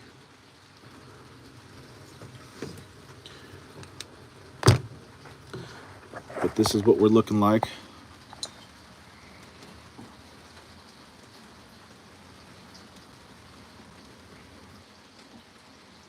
Okay, let me get a little closer up to the light.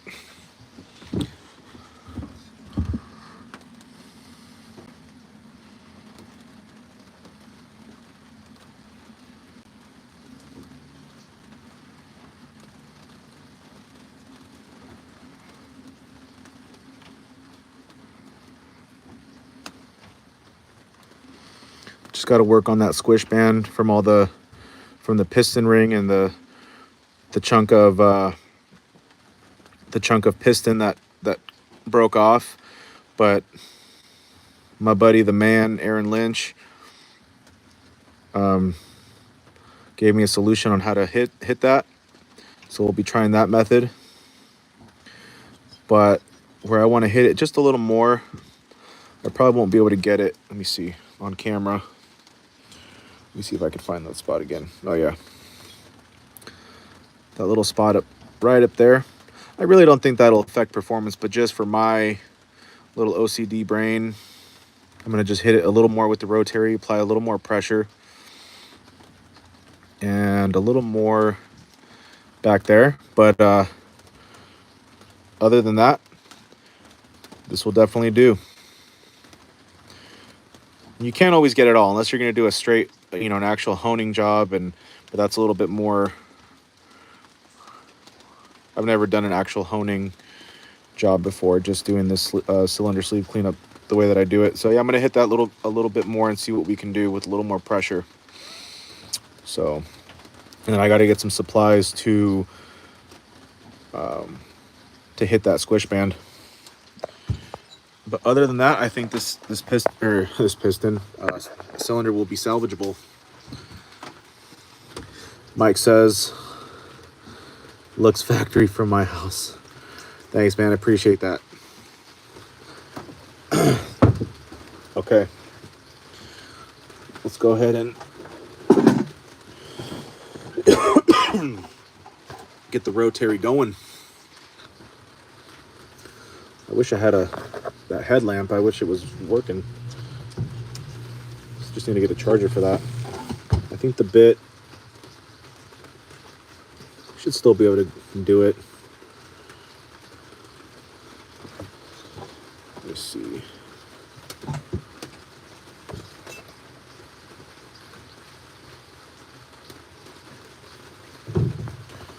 Let me get this text message in real quick. It is important.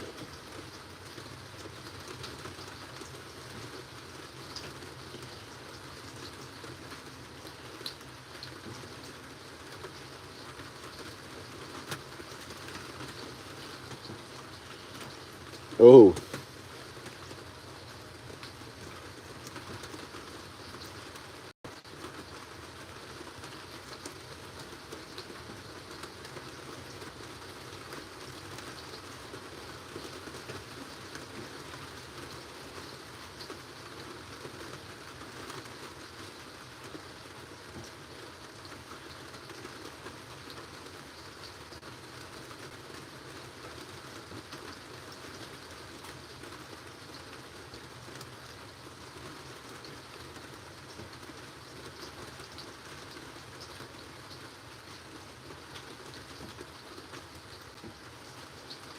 Okay. So let me figure out. Let me just find my place here.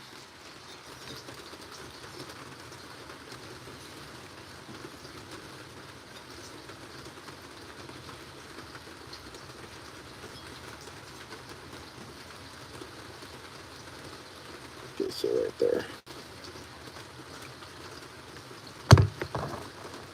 I wonder if this will help. Yeah, a little bit.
like trailer trash. Trailer trash Tammy says, a little dab will do you. I think that's all we need right there. Mike Alex says, Happy Hanukkah. Sorry. Happy Hanukkah, my friend. Appreciate you. MNG in the house. What up, sir? Hope you're doing well. Hope you had a good rest of the day yesterday, man.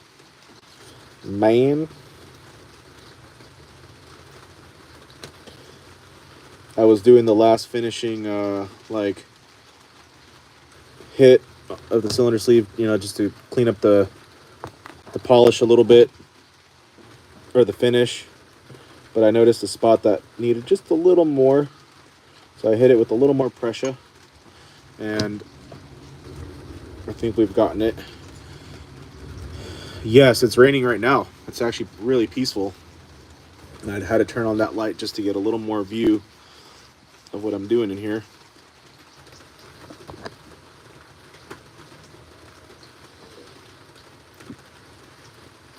Okay, I'm gonna go a little more right there now.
Okay, since I already hit that, I'm gonna just go a little more right here at the bottom of the sleeve.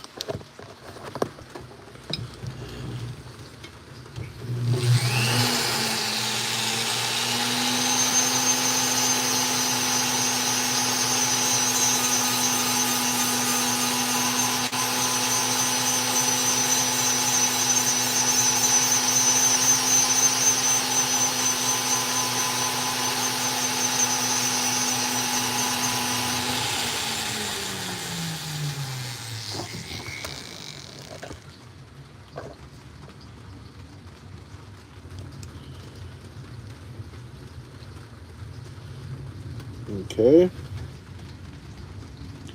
And since I already hit the other spots that were kind of driving my little OCD crazy, let me just hit a little more at the top of the exhaust port there.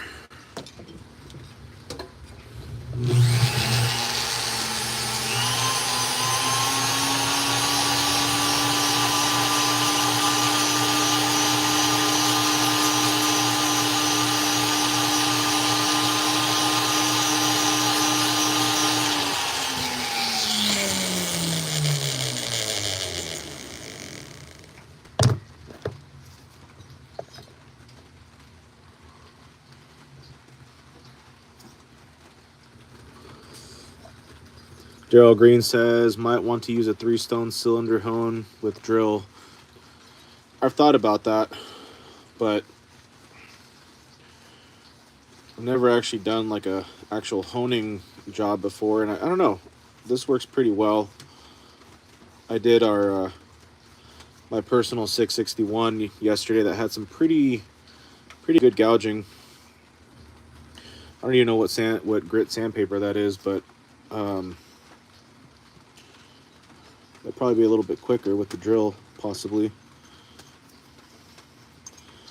I will try it one day, because it probably will be a lot faster and a lot more even of a because this, you know, I kind of have to, it works, but that would be probably a lot quicker and a more even finish. Much love to you guys though for being here. Daryl Green, we got Scooter, too cool. Scooter, I feel like you've been here before. I think you have. I don't know. Comp saw jugs or just for yourself? So these are, this one's for a customer. Everything else that we're going to be doing from now on. I did my personal 661 yesterday. That's what we started off with. I call it Big Bertha. I got a killer deal on that saw. It's basically new. They just basically had it long enough to ruin the cylinder and the piston, and it cleaned up very nice. It was a lot worse than all these other ones that we're going to be working on. I'll show you guys.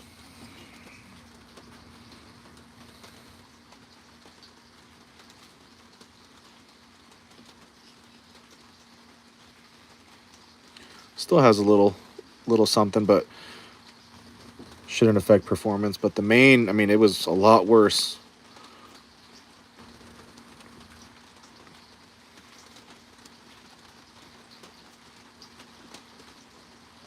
Gonna buy just a little cheap aftermarket piston just for testing purposes and see how good we did and see how it performs. But everything that we work on here is unless we, you know, unless I have a little bit of time or whatever, but everything else that we work on is for customers. Although they're more like friends, but I just say customers. That's how they started off anyways, for work.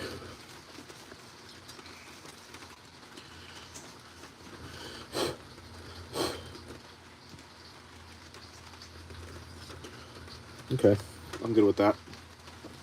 A little better than what I left it originally. What am I looking for? A flashlight.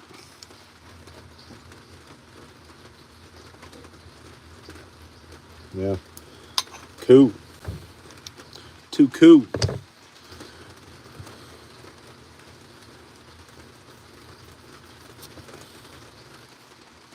Let's get a new sheet of this, what do they call it? Abrasive sandcloth. It's just sandpaper.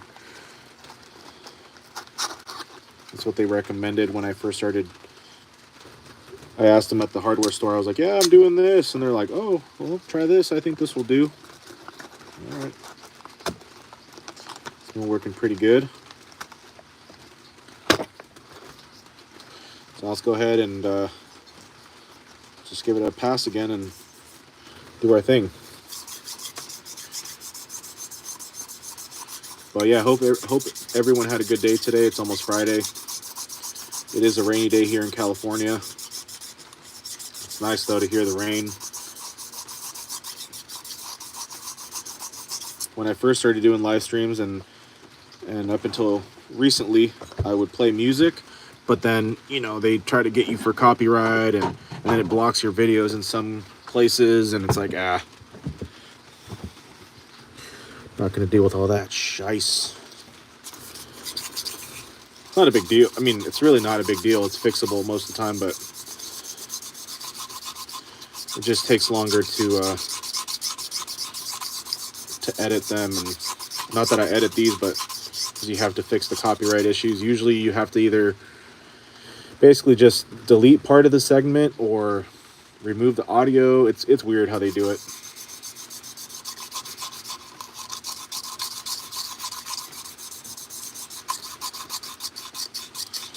And I know I said I was going to port my 2511 here. That's basically new. It's only got a little over an hour of runtime, not even an hour and a half. So it's really clean, and the saw itself is clean. I bought it brand new, and right out of the box, I slapped on the Ripsaw quarter pitch conversion kit, which comes with it costs $160. Two steel chains. I run the 12-inch bar, so 64 drive, 043, little quarter Pico, quarter Low Pro, and then I came to finally find out what sprocket they use, and it's just the Archer sprockets, which those are the best ones in my opinion to get. I've tried using the Proline quarter pitch sprockets, and I didn't have success with it. The clutch cover just doesn't sit right. The ripsaw bar, in my opinion, is it's just for looks. I mean, people like the black and the red, and it looks cool. You know, you pair it with the black plastics, and it looks cool. But the ones that look really nice is the new Panther and Samura bars. Those are nice bars. I don't know how. I mean, I still think the steel bars are better, but those new Panther bars are sweet, man. They're sweet. I just recently ordered one for a customer, and it came out looking great. The basically looks just like this. So the steel bars, you can run them on the Echo, on the 2511Ts, but you do have to modify them because the mounting holes don't align. They're too, like, the spacing is not good, or it just doesn't align, so you just have to modify it a little bit. There is a guy on YouTube, I forget his name, but that's how I learned how to modify them. And it works fine. And you get the durability. It may not look as nice or cool as the Panther bars, because those Panther bars look amazing. Supposedly they've been stress tested and blah blah blah, and but I still think the steel bars are a little bit more superior. The ripsaw bars, I'll say it, I think they're junk. They feel like junk to me, to my experience. The Panther bars feel way better than the ripsaw bars. And I saw a picture floating around somewhere of their new 201 muffler. Maybe it performs well, I don't know, but to me, I think, I don't know, it doesn't look good. I still think right now the West Coast 201 mufflers, they're the best. There's also the Precision Saw Service mufflers by Michael Gage. Beautiful muffler. Expensive, but not quite like the 201 mufflers from Ripsaw. From West Coast. Gordy, he knocked those out of the water.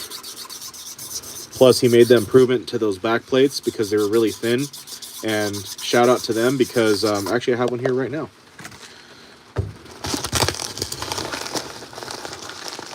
I was able to talk to the man himself. The staff there is really awesome.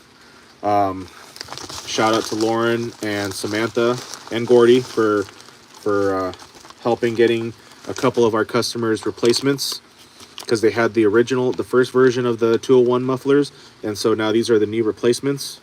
Thicker back plates, because that was, in my mind, and it is, the only weak point on these mufflers. But other than that, sounds great, runs good. And so if you know anybody that has that first version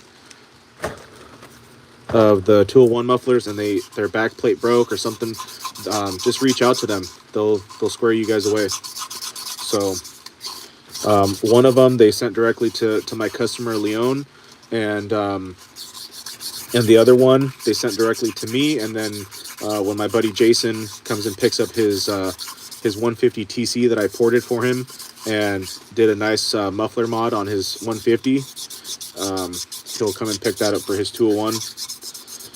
So good folks over there at West Coast Saw. Again, I know people also have an opinion about West Coast. I mean, we all have an opinion about everything, but in my mind, in my opinion, in my experience, got nothing bad to say. We sell a lot of their product here: 201 mufflers, 2511 mufflers, bark boxes. I have some of their universal ports right now. One faller suspension kit left, some dogs, a couple clutch covers. I don't know. I like their product.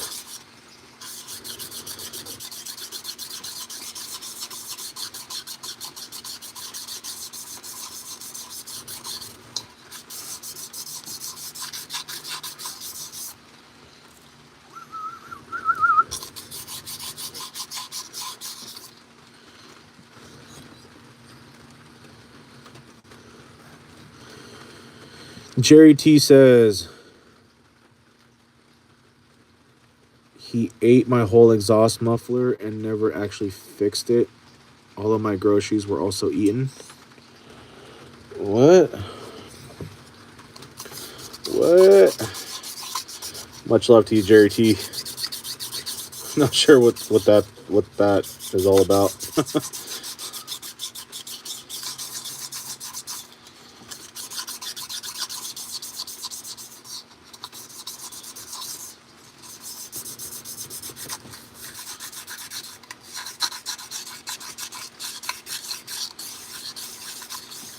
Speaking about eating, Big Boy's getting hungry, and we got a whole slew of tamales left over from Christmas.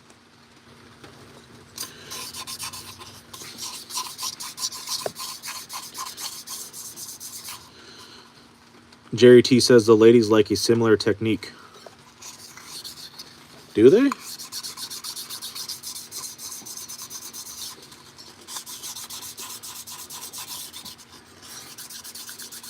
How do you know?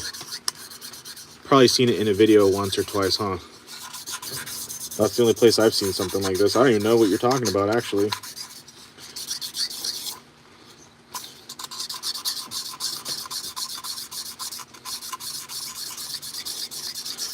But if we want to touch on that subject, doing something like this, it ain't gonna do nothing for them, my friend. Guaranteed.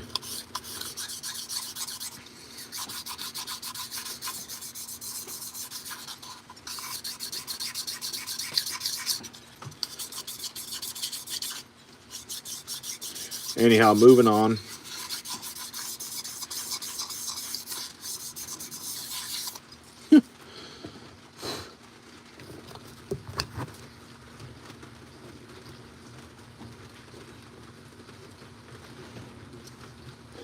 Okay, that looks a lot better, and I am very good with that. We'll just keep doing our thing on this. But yeah, hope everyone is doing well. It's a rainy day, rainy night here in Cali. Cali.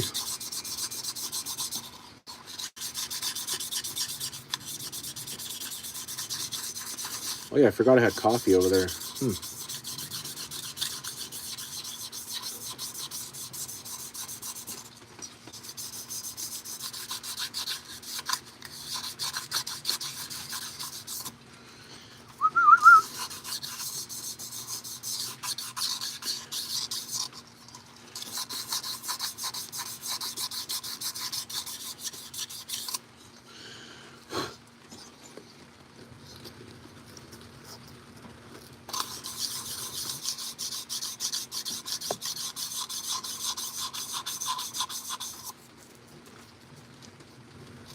Bum, bum, bum, bum.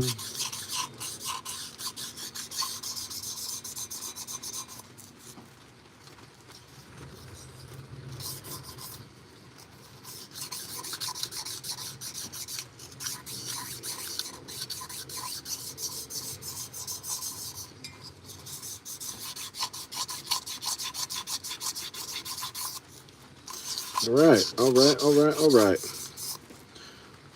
Boom. Oh man, my hands are dirty. Man.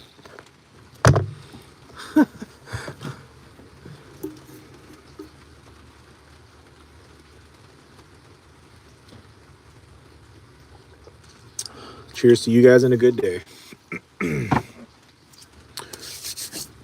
Let's hit it with, got nothing in here, but should be able to get a little something in here.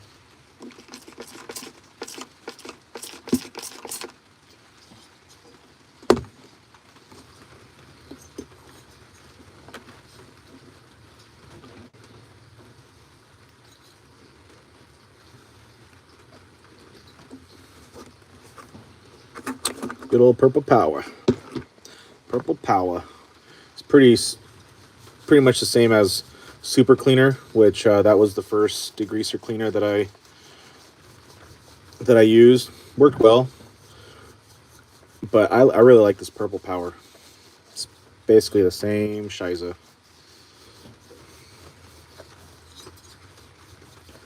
Same thing.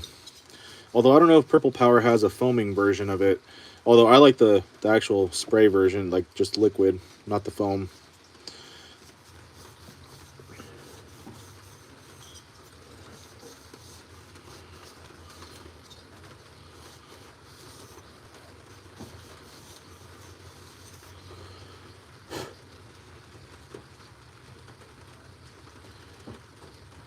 Ooh. All right, all right, all right, all right.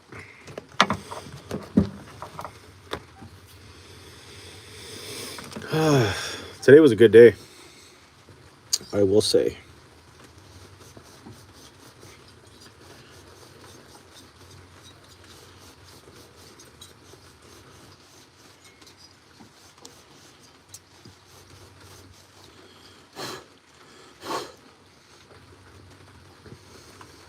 Okay, and that's all they wrote.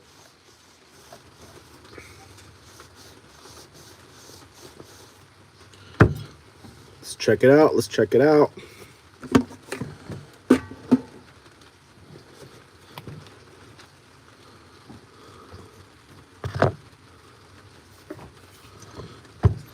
MG says, I use hot soapy water and a toothbrush to clean out the cylinder after using sandpaper. Yeah, I remember you telling me that, but yeah, it's a little. I'll try it one day, perhaps, possibly, but this works all right.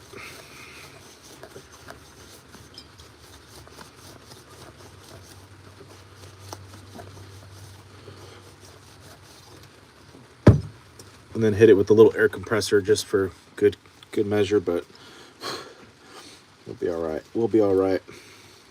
But I will try it one day, just to, because even when I do porting, I just hit it with the air compressor and do the same thing that I do here. And I'm not saying that nothing could happen one day, but so far we've been all right.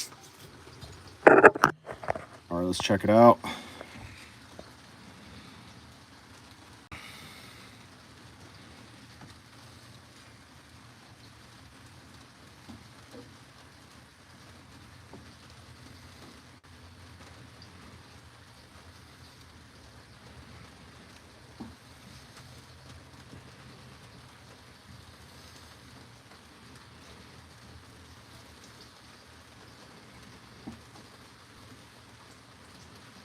Kind of want to fix that little spot up right there. You see that?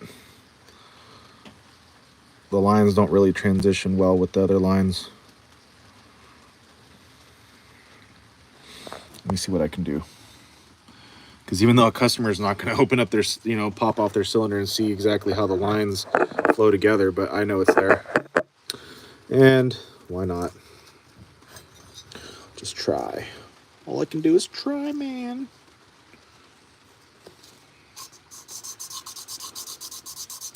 Finger power.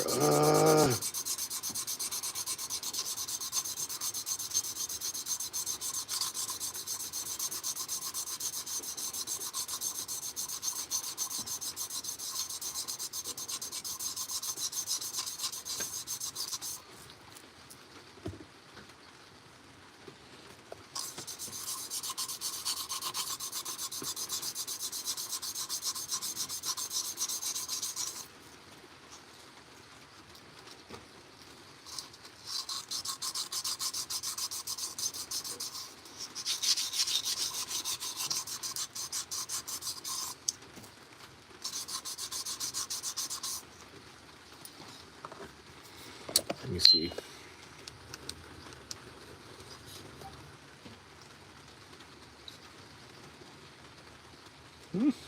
Maybe.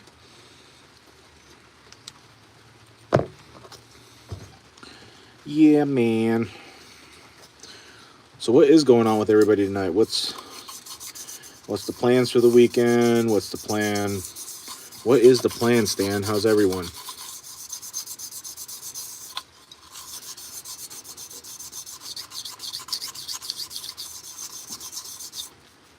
Chat got a little quiet, which sometimes that's not a bad thing.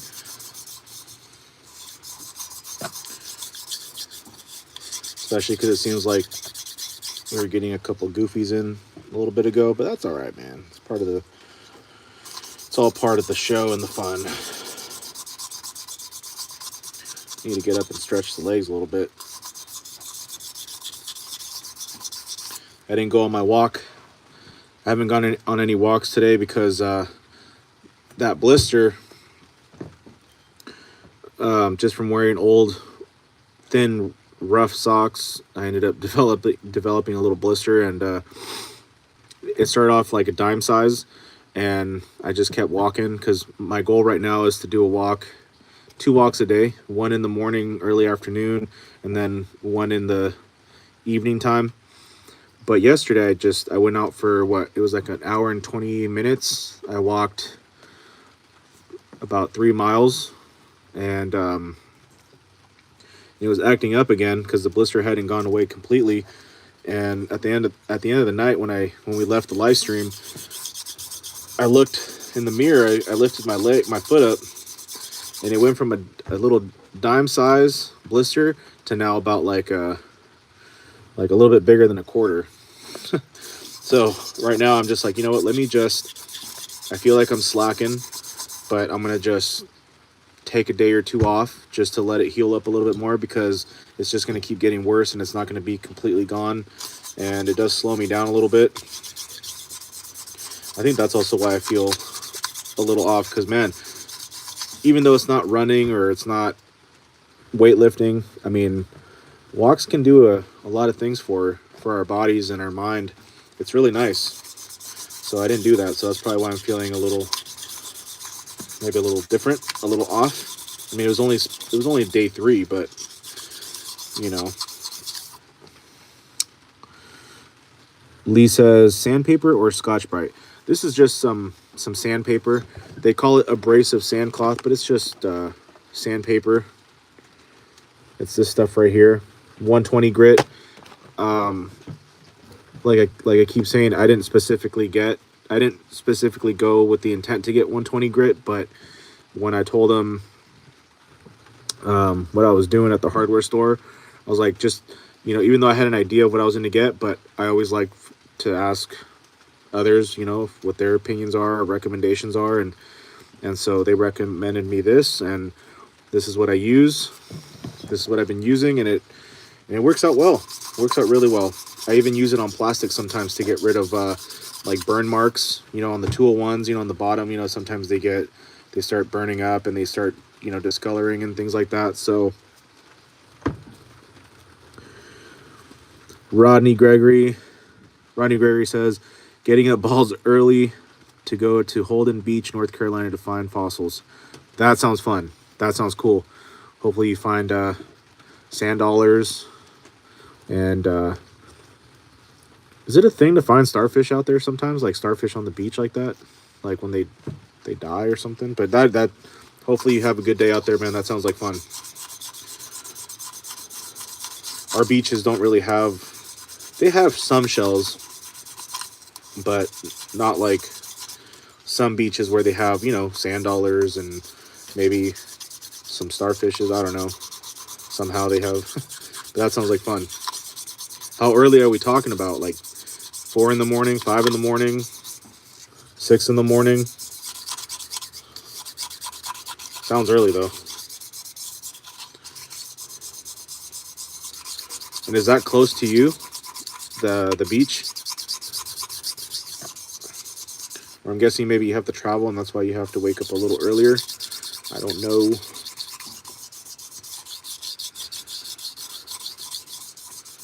But you can also use Scotch-Brite though, Lee. You can. So I actually, oh no, I ended up not buying the Scotch-Brite. But I know, if you watch Tin Man, I don't watch his videos a lot, but he does use some sandpaper and then goes in with some Scotch-Brite. But this abrasive sandcloth, it's made by master plumbers, because it's what they use to clean up copper pipe. It works out well. Who knows though? Maybe Scotch-Brite works a little better. I'm not sure. I might have to do a little comparison test and see what works a little better. So right now what I'm doing is, so MG and I, if he's still here, we suspect that the piston ring hung up on the exhaust port, which it definitely did, because it doesn't feel smooth. And so I need to find a way to possibly clean that up some too, because that could cause some issues. And I think I could maybe do that with I don't want to use a carbide burr because I don't want to raise or lower the exhaust port. Let me see if I can get the sandpaper kind of in there. Or maybe when I get that 80 grit to clean up the squish band, like Aaron was saying, maybe that'll help. So I'm getting it in there. Get it in there. I don't think this is going to be abrasive enough.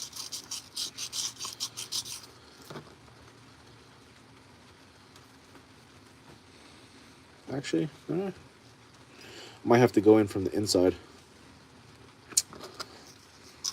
which I will try to do that as well.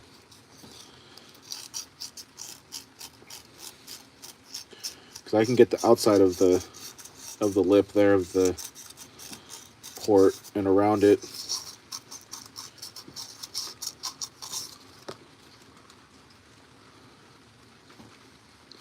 Actually, that does feel like the inside of the lip, it feels good. There's no lip, but on the inside, I'm going to try to hit it in there. Try to hit the outside of the top. Yeah, because you can feel it. You can feel where it hung up for sure. For show. Looking for sea biscuits, 30 to 50 million years old. We're on vacation and getting up around 4:30 a.m. Oh my goodness. Sea biscuits? I've never heard of those. I've never heard of that. If you use Scotch-Brite, it comes in different colors, so it's very depending on the color. I think there's like a green, like a purplish color, right? And white, I believe.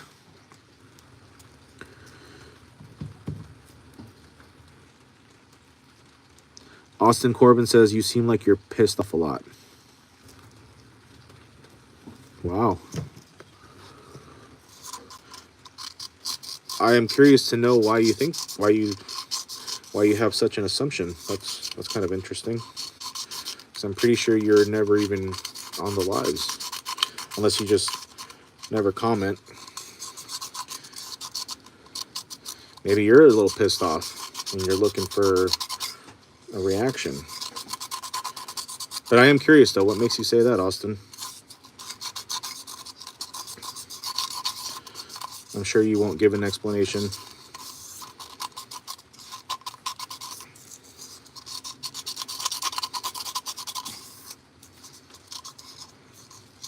I actually haven't been pissed on a live stream in a little while now.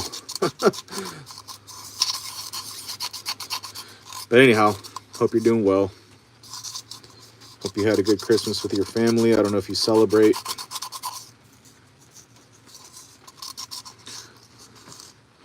White is very low abrasive. That's kind of what I remember, because the hardware store that I got this, and I go and buy supplies for the shop. From what I do remember is that, yeah, the white was pretty soft to the touch. I felt like the purple was a little more rough, and then I think the green was pretty rough.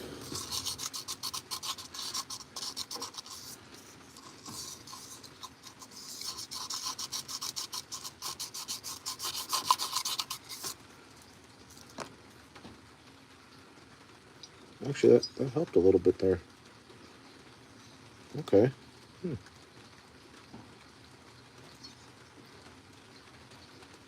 Okay. Let me see.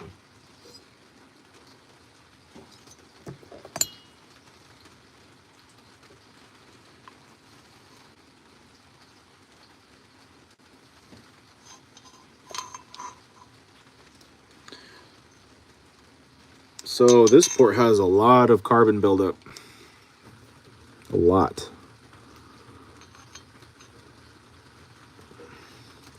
Let me see if I can get that cleaned up once we, because that is a lot, man. Wow.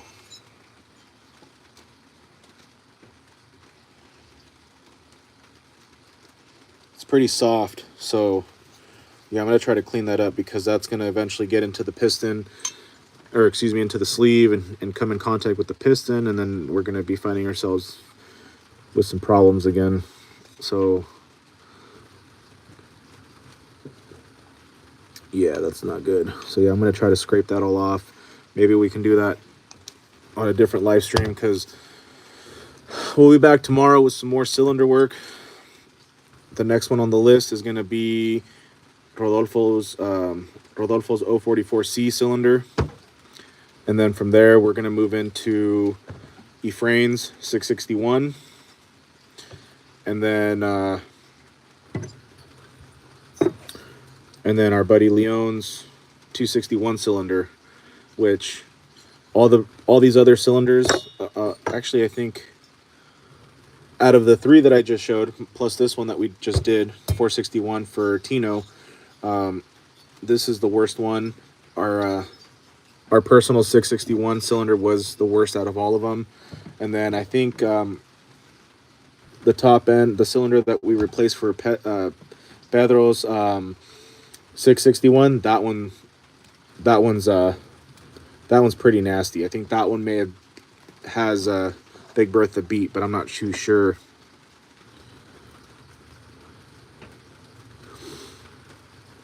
Austin Corbin says, I pop in from time to time scrolling through lives. I'm a climber in the Carolinas. I do tree work for Premier Tree Service. I feel like I've heard of that company before. So your lives catch my attention, but sometimes you just seem fed up. Just depends. I mean, like right now, I don't know, sometimes I just get focused and I'm not super chipper, but I'm not necessarily pissed off. I have been pissed off on live streams because maybe I'm having a bad day and then I get goofies in here and I feed into it a little bit. There's actually like 2 live streams where I was pissed off, like I was fed up on a saw, and I lost my cool a little bit. But no, I'm chilling, man. Like, I may not be sitting here the whole time all smiley and whatnot, but I ain't mad. I ain't mad, bro. I ain't mad. I'm not even mad though. What are you talking about, bro? I'm not even freaking mad. Whoa.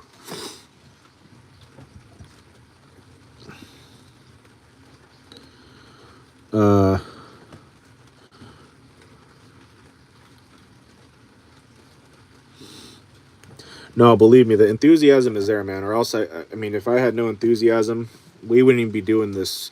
I wouldn't even be working. This is what I do full time. I work on saws, everything from general repairs to modifications, muffler mods, bolt-on mods like dogs and mufflers. I also do custom muffler modifications. But no, believe me when I say the enthusiasm is there. It's just, sometimes I just like to, I don't know, focus up a little bit. I don't know.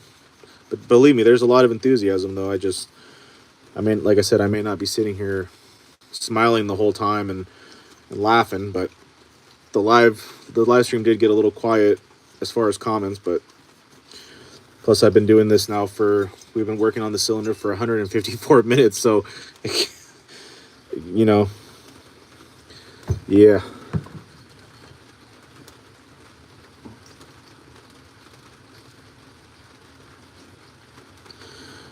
And no, Austin, no, I promise you, man, no hard feelings. I just sometimes like to know, like, I don't know, little feedback, but no, we're good, man. I promise. We're good. So that's what we've got going on here. And Austin, either way, man, thank you for being here. And either way, thank you for sharing some feedback. I mean, feedback's always accepted here. It's up to us to take everything as constructive criticism or just criticism, but I agree. Facial expressions do say a lot, and And surprisingly, right now I'm talking pretty slow because usually I'm talking way too quick, and I'm like, yeah. But this is what we got going on.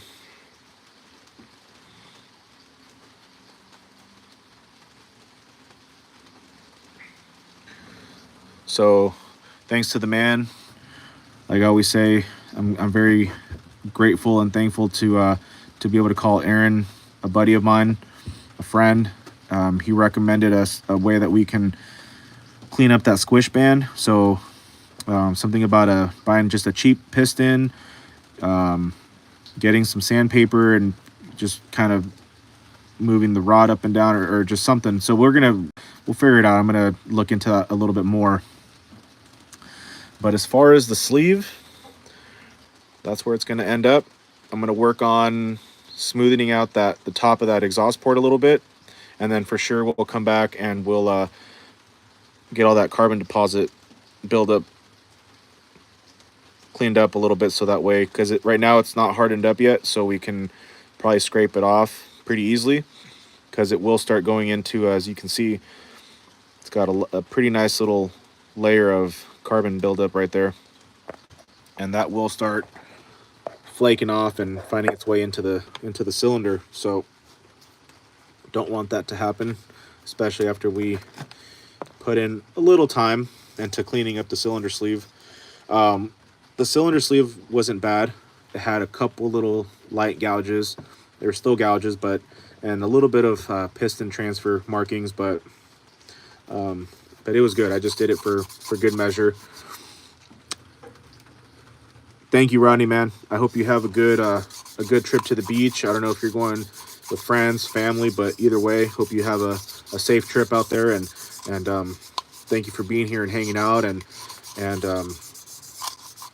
we are going to try to do Scotch-Brite one day just to see what kind of results we get. It might be better than this. You never know. And we'll try it out. And hopefully we'll see you on the next one or future live streams, man. Always welcomed here.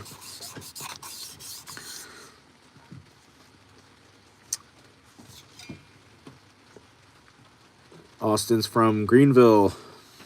Asheville, my work to settle down since this hurricane.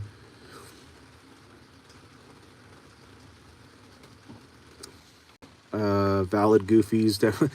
That's what I call them. I just call them goofies, man, because, I mean,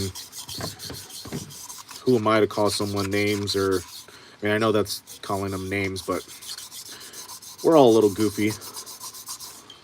We're all a little goofy. Let's see, from what I see. And thank you for the kind words. I really appreciate that. We do our best. I really do love what I do. I cater to tree services. So I'm here in California, in Windsor, California, and Sonoma County. I service people here in my local surrounding towns and cities, like Santa Rosa and just around, right? Roner Park, mainly from Santa Rosa. Sacramento area, which is about an hour and a half away from here. The Bay Area, so like San Rafael, Marin, Bay Area. And then my furthest customer right now is in Turlock, California. So it's about a 3-hour drive here. And he just brought me a second batch of saws not too long ago, including, let's see, 2511T that needs a engine housing because it's cracked right in front of the oil reservoir. 261, which actually this one is his right here. That's his cylinder. Husqvarna 288 XP, and a 201 that we also helped get him a replacement West Coast muffler because he had the original version, and the first version of those had really thin back plates. And the team over at West Coast, they hooked us up. They're amazing. So shout out again to Lauren, Samantha, and Gordy for helping us out, getting Leon and our buddy Jason a replacement, and they got it to us very quickly. It was pretty cool because I didn't physically meet him, but I got to meet Gordy over the phone. Super nice guy, even though he's busy as hell. But you know, he we had a small conversation. I was just basically like, oh my god, man, like okay, it wasn't that hysterical, but I was like, whoa, like this is crazy. And they're just great team over there. So, but no, thank you for. Oh, and then I have some people out in Los Angeles that I talk to, and then I just help like through DM and whatnot. So, and then of course I have all you guys, my YouTube family that reaches out, and hopefully I help you guys out sometimes. But we're all here to learn, you know. So I've only been doing this for what, a little over a year. Started working at Ace Hardware, and I was just their sales guy, and I just kind of found my way to just found the passion, found the fire. Farmer Jackson, this one's a 461. This one right here though is a 661 that we're gonna do not tomorrow. Tomorrow we're gonna start working on Rodolfo's. We're gonna get that done, and then we're gonna move into, actually no. Yes, we're gonna do Rodolfo's 044 first, because it was here first, and then we're gonna jump into Ephraim's 661, and then Leon's 261. We just did though yesterday the live stream previously that's available to watch right now because it's published. It takes a while. This is my personal 661. I call it Big Bertha. Let me this is what this one came out looking like.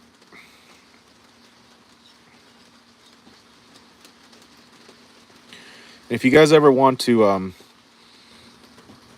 I hate thumping my Instagram, you know, like I'm out there like Bible thumping. No, not trying to offend anybody with the Bible reference, but if you guys want to follow along just with more detailed, mainly pictures, I mean, all the videos that you see here, they get posted on my Instagram. They start off as stories, and then once I find a little more time, I actually post them onto our wall.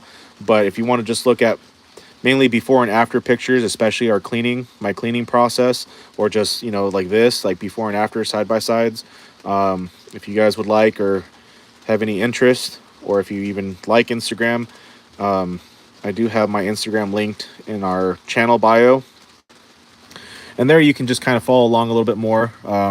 It's all shop stuff, saws, but you know, I do mix in a little personal life in there, personal stuff, like when I go out to restaurants or just I'm out doing stuff. So just a quick little backstory. I promise I won't bore you guys too much because I definitely can. But so, small engine mechanic, I specialize in chainsaws because that's what I love. Every now and then I get leaf blowers. Mainly they're the steel BR 800s, whether it's the X or the C versions. Usually it's for just general maintenance or cleanings. And then when I'm not here and I have work, I also work as a groundsman, and but primarily I do sales and tree service. So I'm out there. We do it the old school way. We just go around, ride around, look at trees, and if we see something, we get off and knock on your door and, hey, how you doing today? Blah blah blah, and wow, that tree's ugly. You should probably cut that down. No, I'm just kidding. We don't do it like that. I don't do it like that. But you know, hand out cards. If they don't answer, I'll just wedge a little business card in your door seal, and you know, try to get estimates like that. Let's see, about a week ago, was it not last weekend, the weekend before, we had a job of 9 palm trees. Nothing major, just clean them up a little bit, trim them. So I locked those 2 jobs in for my buddy Chris. Sometimes I haven't gone recently just because I've been more focused on the shop, but I started doing that with my buddy Victor and his company TreeX. It's like Tree Experts, you know, badass company, badass dudes. They've been getting a lot of big jobs. I mean, they get a lot of big jobs. I mean, the man knows how to do sales and lock in jobs. Lately he's been getting a lot of crane work, a lot of big trees. So but yeah, so I don't like just doing the chainsaw repair and making them all ripping. I like the action too. I like going out there, slinging branches, slinging limbs.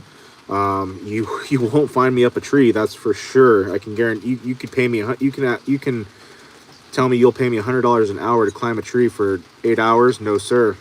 I'm sorry. You guys are rock stars for that, for climbing. You won't find me up a tree. Big boys are not meant to be up in trees like that. We're not supposed to be. No. Sometimes I feel like I'm going to build up the courage to just go up a little bit. Maybe I will, but no. You should see me on the ladder. That's a show in itself. I try to go past the third step, fourth step sometimes. I'm shaking like a little bit. Anyhow. Let's see. YM. Let's see here. Let's see. Sorry, I'm missing the comments here. Shawnee Shiitake. Hello.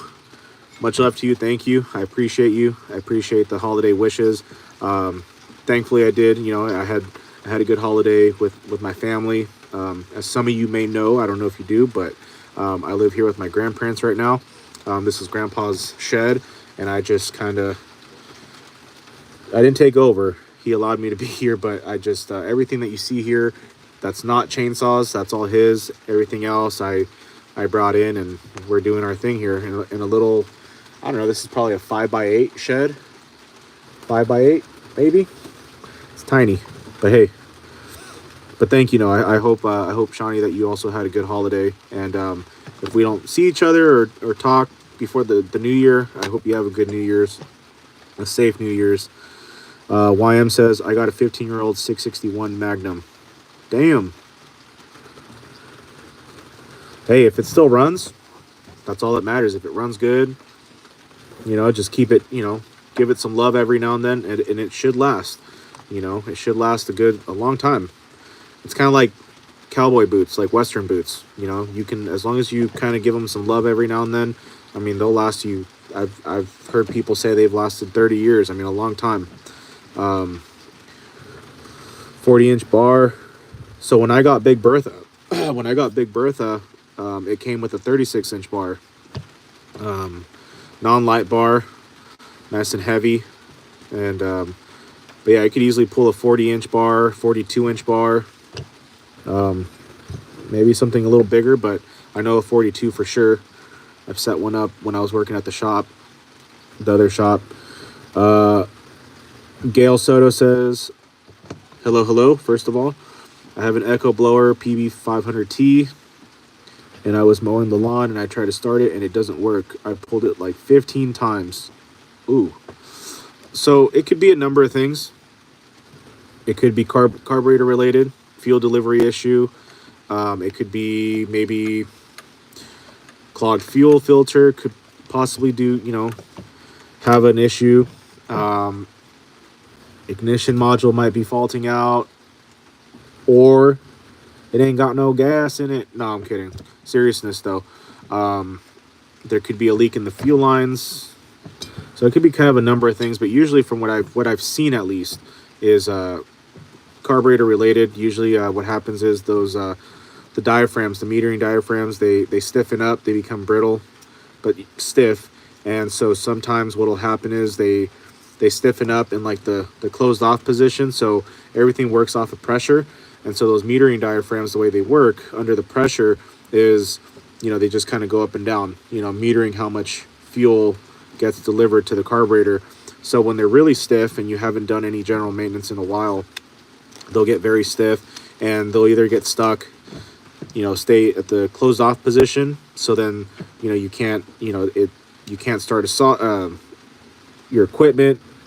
You'll have idling issues, or sometimes it'll get stuck or stiffen up in like the raised position. So like I consider that like an open position. So it'll start right up, idle, but then when you start giving it gas, you're getting way too much fuel, and it'll start bogging out. And so you could always check your metering diaphragm, make sure it's good.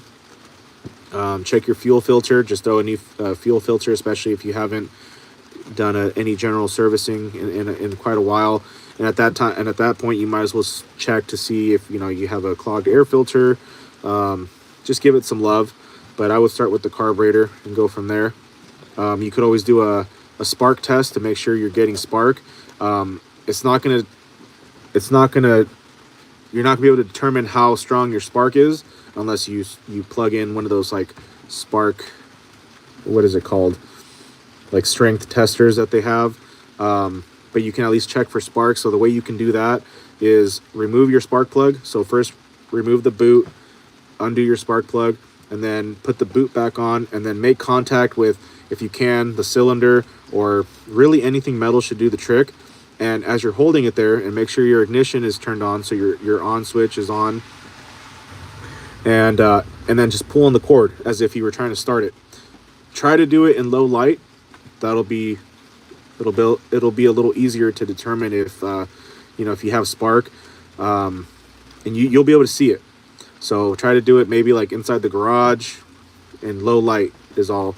And if you see spark, then you're getting spark. But again, just, it won't tell you how strong your spark is. But if you have spark, you have spark, in my opinion, in my mind. If you don't see spark, then unless your spark plug is damaged somehow, or your ignition module maybe is going out or faulting. So that's one easy way to do it. Just check all your lines, make sure you don't have any pinched fuel lines for some reason, or a clog in your fuel line. But I would probably start with the carburetor and see what that does. And definitely use some good fuel if you can. So Austin says, do you find it hard to be profitable, or do things balance out as far as parts costs and how much you charge for labor? I ask because people out here question how y'all afford food when we see your gas prices. So it is profitable. So I don't make any money on parts. The only way that any shop can really make money on parts is either if you're getting them at like a cost price. So like if you're a dealer, they'll give them to you a little cheaper, and then you mark them up, of course. The only way that I can make money on parts is if I'm going to be a dirtbag and mark up the prices. But I only charge whatever I have to pay. If a lot of the times I don't even go to shops anymore to order parts because they take a long time. They're not any cheaper than if I were to buy them through my sources, which it's eBay, but I already know what to look for and whatever. For certain parts though, if I can't find them myself, or if I'm unsure, I will go to a dealer. And so right now I used to go to a shop called Action Power Sports here in Santa Rosa. Unfortunately, they closed down. That's where my buddy worked, Gerardo. But and they would get me my parts quick, and they would hook me up with a little discount, but still I would only charge whatever I had to pay. So but they're closed. There's another shop in Santa Rosa called Frog Power Equipment. I'm cool with them as well, but they take too long. They take too long, and sometimes their prices are a little bit higher than if I were to find them myself on eBay. That's the only place I find them. Cylinders, carburetors, and so no, I don't make any money on parts.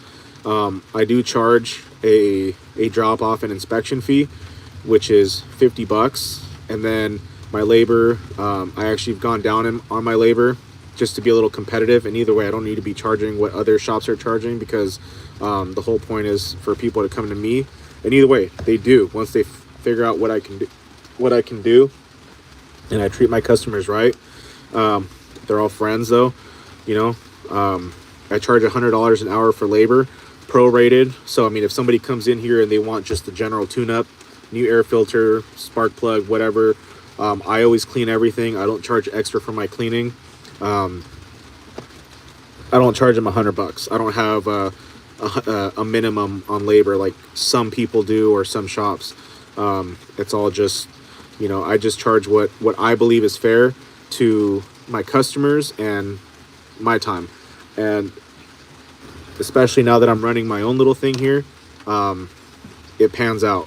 So it all just depends on how many saws I'm getting in, and that's it.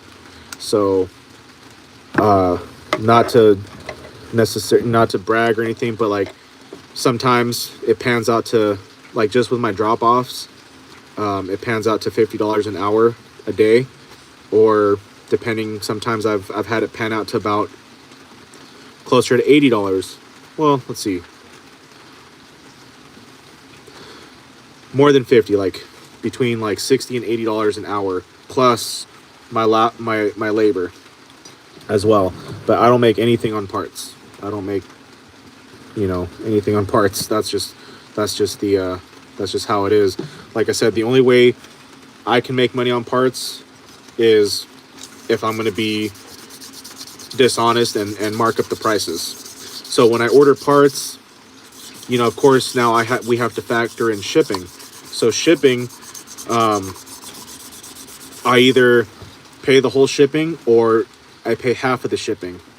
For, I'll be honest though, if it's a big company and they're just like, I don't care, I let them pay all the shipping. But if it's just like, because everybody, that I work with, they're not all like big companies directly. If they work for companies, customers pay the tax, but I usually cover the shipping to an extent, either half of the shipping or the whole shipping. It just really depends on how much it is.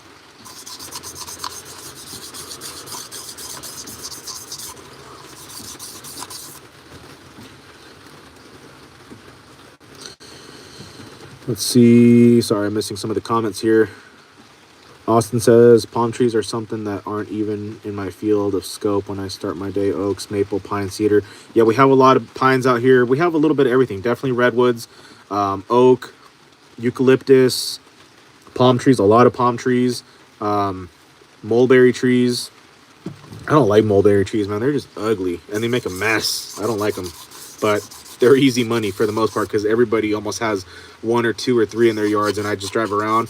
Obviously, you can scope out palm trees and, mulberry trees depending on the size and because when I'm out there doing my estimates, I may have a price in my head, but I also consider, well, the climber, because I'm not going to be the one up there climbing, so it just depends. But yeah, we have a little bit of everything. We also have Monterey pine in some areas out here. So we do have a little bit of a little bit of this and that out here for sure. And I dislike palm trees because, for one, very dangerous. You really have to know, how to trim them and how to clean them up. And two, I definitely don't like them because they do nothing nice to the chainsaws. All the fibers and just everything. Different palm trees have, there's a couple different variations of palm trees, but all the little fibers and hairs from the bark and the husk, or whatever the hell you want to call it, the bark, it just gets all lodged into all wedged inside the fins of the cylinder, and it's just nothing nice. So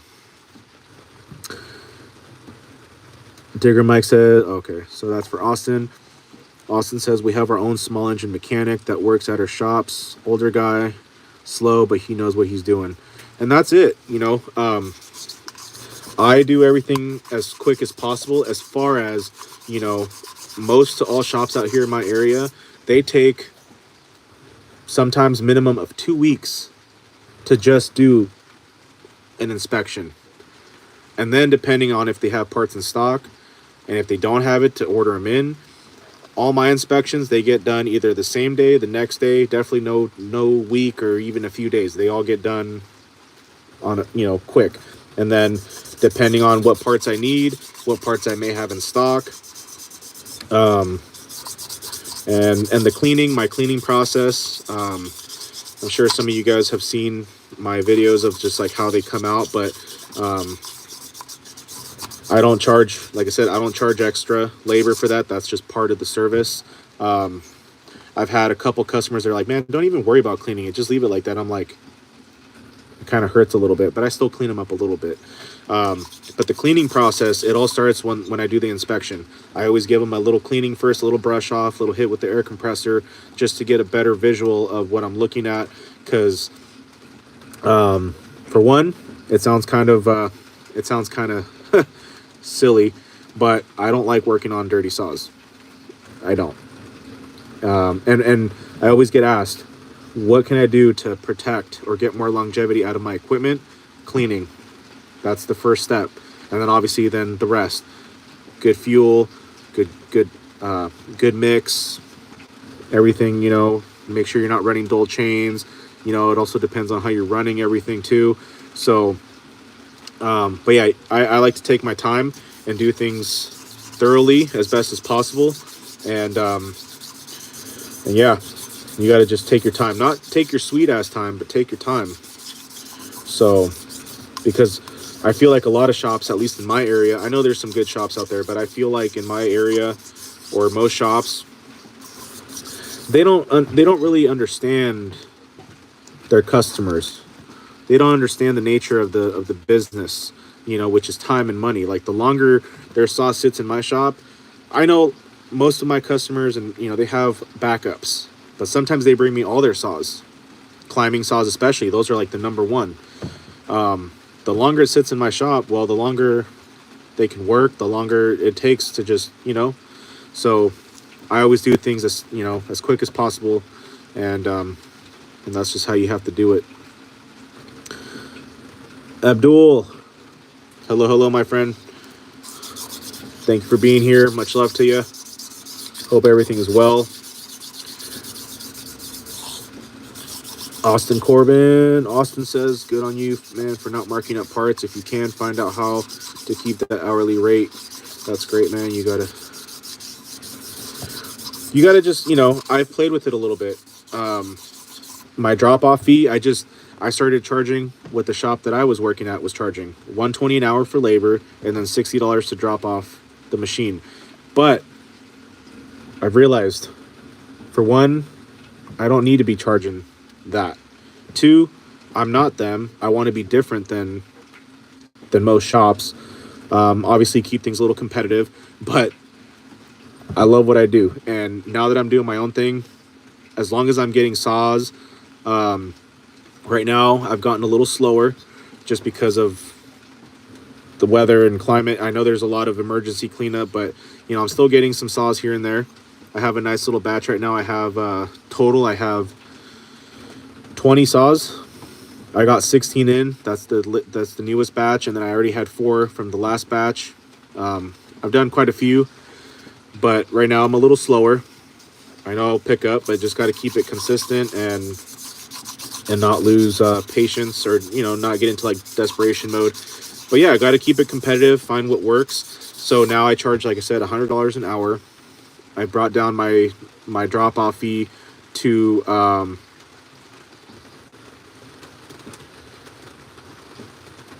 and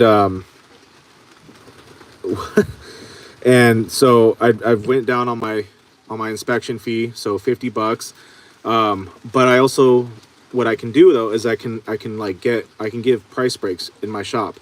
So if you bring me a bunch of saws, I will knock off a few bucks to make it a little cheaper. And yeah, the labor, I do keep it the same. I just keep it $100. But again, I kind of do like a prorate system where if you come in just for a clutch and a sprocket replacement or whatever, that doesn't take an hour. It's pretty quick. And like I said, I don't charge extra for my cleaning that I do, because I feel like I do a hell of a job cleaning for sure. I have 3 more saws that are just filthy, that I consider filthy. Everything else is, to me, just normal dirty. But I have some really dirty saws right now. I have 3 saws that are super filthy, and then I have the rest are just normal. So right now I have a total of 7 saws that I need to clean up. So Kayla says, come on, I only need 50. What? Why are you such a hater? Kayla also says $100 an hour, and I can't even get 1 subscriber. Damn. And Kayla also says, you're literally sanding the cylinder walls. Yes, I am. I'm just finishing up getting a better finish on the cleaning. We were doing a cylinder sleeve cleaning, which I guess it is a cylinder wall, I guess, but it's a cylinder sleeve. And yeah, pretty much done though. I'm just kind of putzing around now, answering questions, but this is the finished product. I got to just clean up that squish band, but thank you to my buddy Aaron Lynch here on YouTube. He is the man. He's like my, sounds kind of cliche and cringy, but he's my idol, man. He's the man. So if you guys like chainsaw porting and just some really cool, some good saw ripping action, that's your guy right there. I'm very fortunate to be able to call him a friend now. Same thing with Redbeard, and as of recently, you guys may or may not know her, but Erica from Married with Small Engines. Very honored and fortunate to also call her a friend, and she'll pop in when she has time every now and then. But amazing channels. Aaron, Erica, Married with Small Engines. Let's see. Redbeard doesn't have a, I don't think he has a YouTube channel. I'm not sure, but he stays busy. You know, he has an Instagram. So if you guys ever need a saw ported, you know, they all do. You know, Aaron and Redbeard, I think those are the go-tos for porting. So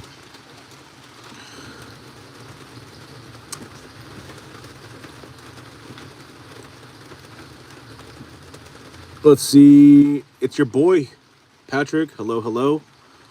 What are you doing to that cylinder? So I was just cleaning up the gouges and the piston transfer from the sleeve. So yesterday we worked on my personal 661, aka Big Bertha, and it came out really nice as well. And just got to find a piston for it. This was a 461. The cylinder sleeve wasn't bad. It just had a couple little gouges on it. Let me turn off this light because it's making it. Had a couple little gouges, but I just wanted to clean it up just for good measure. But the main thing here is I need to clean up that squish band, because the piston had some nice damage control. We're guessing, the theory is that the piston ring snagged up on the exhaust port, and this cylinder got way toasty. It's very discolored, and it just got way too hot. So it just took a nice little chunk out of that piston. It all lodged into the squish band inside the cylinder sleeve. And so part of the particles from the piston ring and the piston are melted kind of into the squish band there. So like I was saying, my buddy Aaron Lynch, you guys can check him out here on YouTube or Instagram. He provided a solution how I can clean it without having to do a band cut on it. So so we're going to try that. Let's see.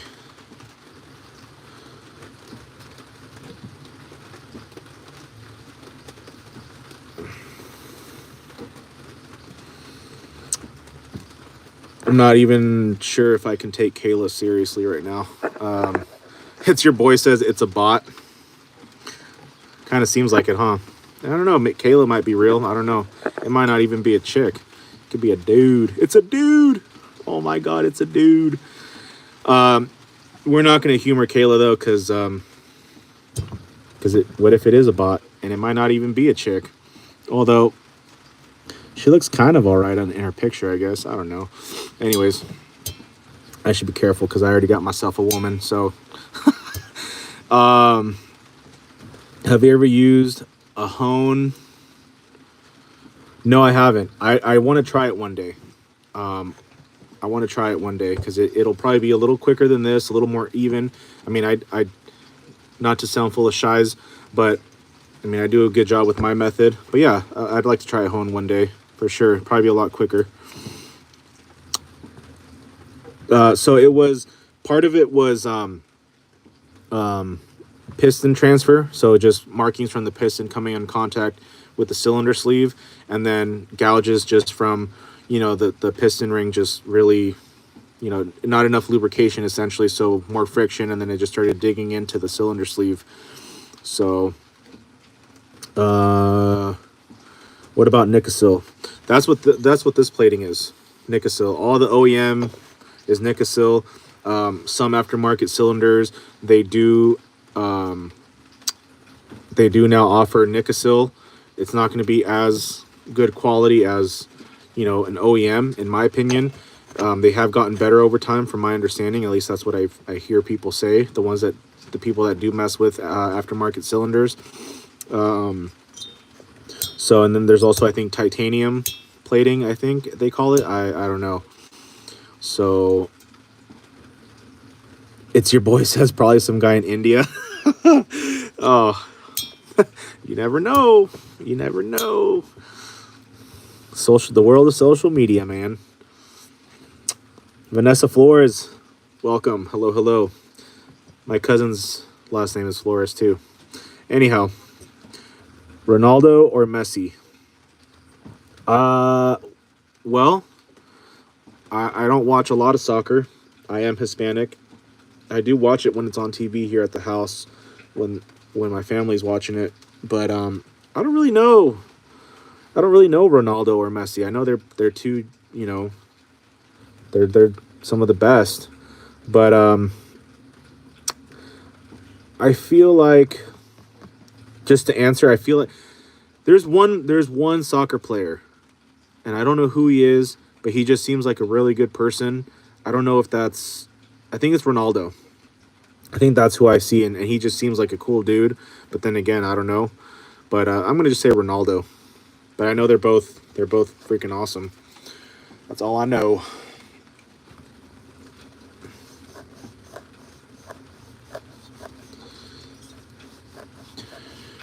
It's your boy says, but you're not afraid of worrying through the plating. So that's where you have to be very careful. So the way that I'm doing it, I mean, you can start eventually penetrating through the chrome plating, or through the plating, but that's where you just have to take it slow and stop and check. But I feel like to really get, I mean, you'd have to sit there for a long time, and that's where I think honing is.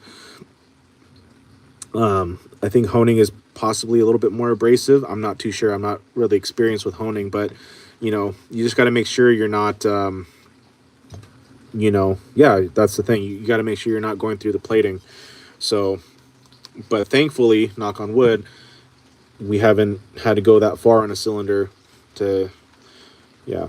But that's definitely a possibility. That's not to say that one day I might, the OCD might really kick in, and there we are, But if I was doing it on like a highway cylinder, a cheap aftermarket cylinder, then I would be a lot more nervous. But when I'm going with the rotary, that's what I start with. I don't even know what grit this is. It's a little bit more on the coarse side. I'm not sitting there applying a ton of pressure. I'm basically just letting the bit do its thing, and see what I can do with just regular pressure, just enough to keep it in contact with the surface. And then, I do apply a little more pressure depending on how much I really want to try to get off. But he said, what?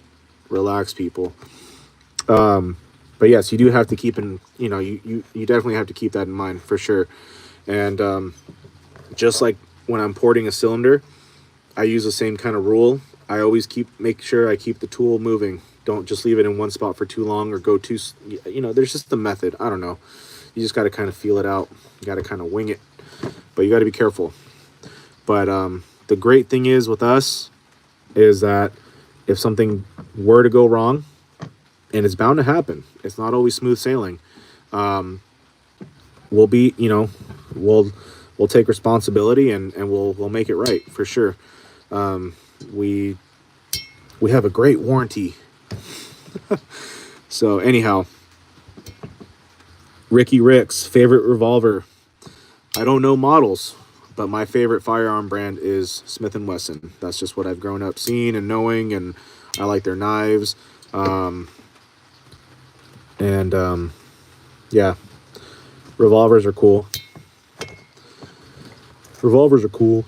I don't own any firearms myself, but if I were to own a firearm, it would be Smith & Wesson for sure. Okay, so that's pretty much all I got for you guys right now. if all goes well and we make it to another day tomorrow, we will be back. Tomorrow, hopefully a little earlier. I did get a little late start. Not that I have to explain myself to you guys, but no, I did have a plan of being here a little earlier. So, but just to give you guys one last look of the results on this 461 cylinder.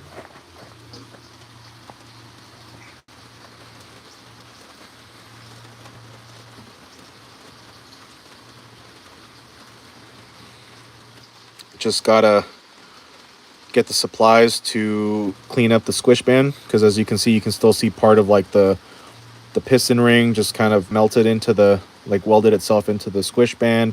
And we got to get ourselves some 80 grit sandpaper, a really cheap piston, probably get like a $10 piston, and somehow mount the sandpaper onto the piston. And then I'm gonna get with Aaron with that and see exactly how he does it, because he's the one that suggested that fix, because I was about to send it to him to do a little machine work on her, and at that point I'd be like, hey man, maybe just port it. But nah, this is going to be for a company saw. It's called Vintage Tree Service, or Vintage Tree Care. So they're not really too worried about modifying. They're just worried about functionality, performance, as far as just running good and making sure all the safety features work, like chain brake, lockout trigger, the lever, and all that good stuff. So that pretty much concludes this live stream. I appreciate everybody that was here today commenting. I really like how our live streams are getting a lot more lively. No pun intended, I promise. As far as like the comments and so yeah, it was a good day today. I really appreciate all the love and support. We've only had our channel now since July of this year. I think now we're like 2,100 something subscribers in. It's freaking incredible. Our live streams, like I said, they keep growing. I've met so many awesome people through our live streams, and we've met a lot of cool people, like I said, and we have some cool guests like Aaron, Erica from Married with Small Engines, the man Ground Pounder, badass climber and tree service dude, and just all of you guys that are here and stick along and watch the Blavin show, and just we get a couple goofies every now and then, but like I keep saying, 97 to 98% of the time it's smooth sailing, positivity, love, support, encouragement, motivation, and just, yeah, they're really awesome. Get to connect with a lot of people from all over the place, literally all around the world. Germany, Russia, Italy, I think I've had, Brazil, Mexico, everywhere. It's just incredible. And I have no intent to do it any other way, because you guys are awesome, and you guys are basically the ones that make this happen, and are great customers that keep coming back and bringing us saws. Because if it wasn't for them, I'd still be doing saws, but it'd be more just like personal projects, not as fun. We're learning. I've only been doing this for a little over a year, maybe a year and a half, and so Kayla. Yeah, I think Kayla's just a troll or a bot, probably. Like it's your boy Patrick. He's like, it's probably some dude in India or something. But no disrespect to India, because we get people from India all the time, Iran, Palestine, just from everywhere. So let's see, Zach. Much love to Zach. He's in the house. And oh my God, yo, it's 3:09. I gotta get on a flight at 6:40. Zach, don't even pay mind to Kayla. At this point, we don't know if it's a dude or a she or a he she or a he they. We don't know. And I think if Kayla's really a chick and she's still here, I don't know. I think she likes us. Because, it's like the chicks in school, man, when they like talk shit to you and they pick on you, it's because they like you. They like you. Kayla, we appreciate you. Keep coming back. No, for real, I'm not even being a smartass. Like I don't. It's good, man. It's all good. So now Kayla's really trolling, saying I like you, man. She. Okay. Before I start blushing now. All right, big boy's gonna start blushing. No, but for real, guys, thank you guys all for the love and support, and you know, I love doing these live streams, hanging out with you guys, and sorry, Kayla, I'll stop blabbing now. God, you're so freaking bossy, Kayla. Damn, like we need to work on this because if you keep with the sass and you keep bossing me around, this ain't gonna work, girl. All right, keep it chill. So anyways. It's all right. I like kind of being bossed around sometimes. Don't tell anybody, though. Don't tell anybody, though. Ugh. But before I go, just to get on Kayla's last nerve, anybody have any questions, comments, or concerns? If you have any concerns or complaints, we have a form for that, and you can submit it in the box right behind you. And yeah.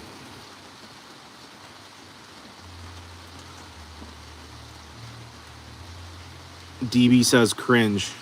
DB in the house. Much love to you. I'm pretty sure you've been here before. Zach, you better chill, bro. You better chill. He says, oh God, I'm thinking about something bad when you said you like being bossed around. What? Settle down, people. Jeez. DB, don't be like that, man. Or ma'am, miss. I don't know. Okay. I don't want to be too goofy because we are trying to get out of here.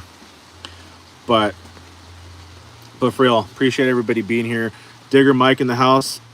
You've been here, man. You're consistent. I need to drop me a comment, Mike, on the live stream or on a video, so that way I can check out your channel, because I honestly forgot to do that yesterday. So that is a little disrespectful. Kayla's right. I told you I would check out your channel yesterday and I did not, so I apologize for that.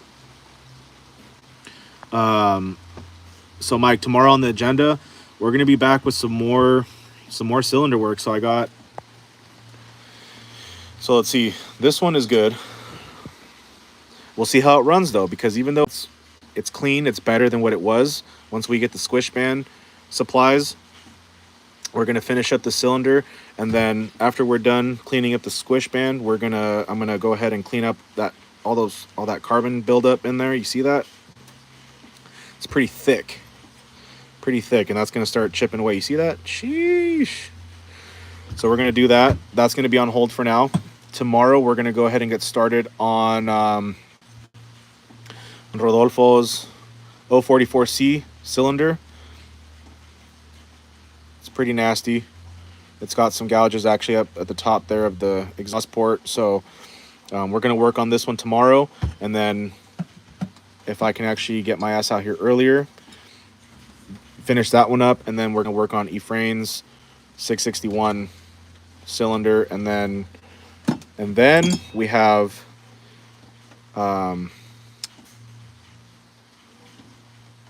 Leon's 261. I almost kind of forgot his name. That's fucked up.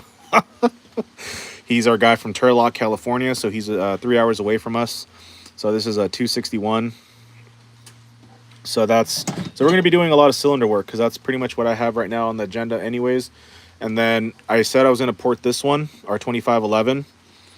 But I think I want to do something special for this and do the whole treatment, do some machine work, do some band cutting, get the cylinder decked.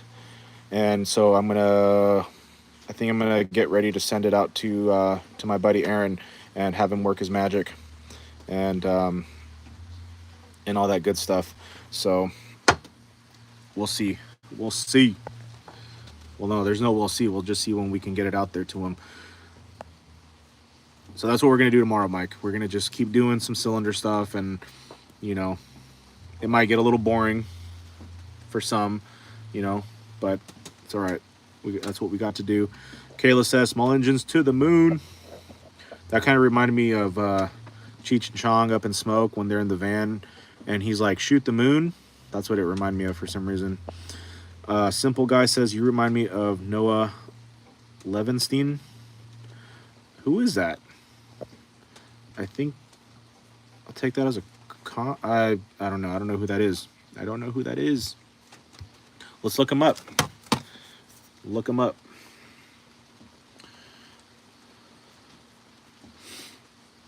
Let me see, just because I really don't know who that is. Is that even a real person?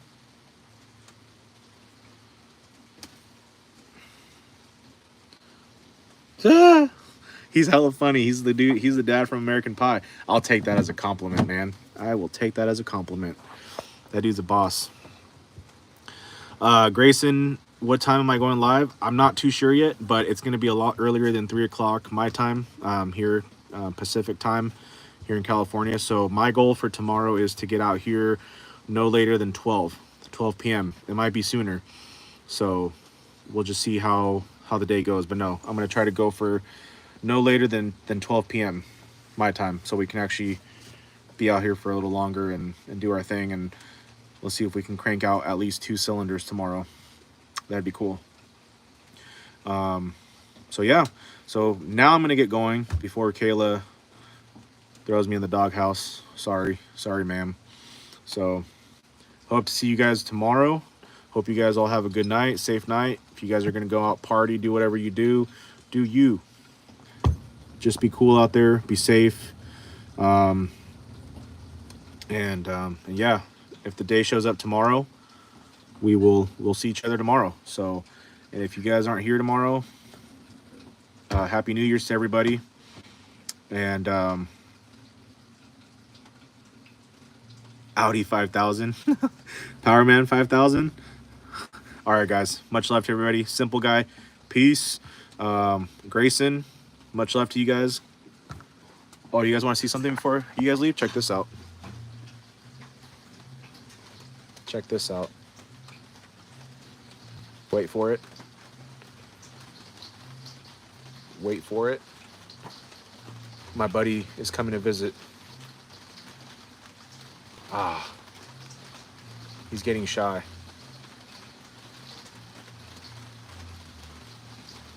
I swear I'm not hearing things. Just give it a second. I promise it's worth it.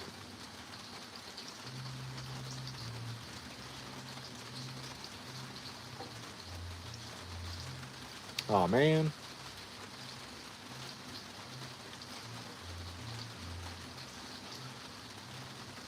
All right, I guess not. So in case you guys are wondering, Austin, also thank you for being here, man. And if I could ever help you with anything, or anyways, just come by and say what's up. Appreciate it, the feedback and all that, and hanging out. So what I was waiting for is we have a couple skunks that live underneath the mobile home that we live here at, and they come out and say what's up every now and then. And they usually come out through that freezer that we have out there with all my spare parts and stuff. Anyways, okay, we're out of here. Much love to you guys. For those of you that will be out and about, MIA, Happy New Year's. And anyways, we're out of here.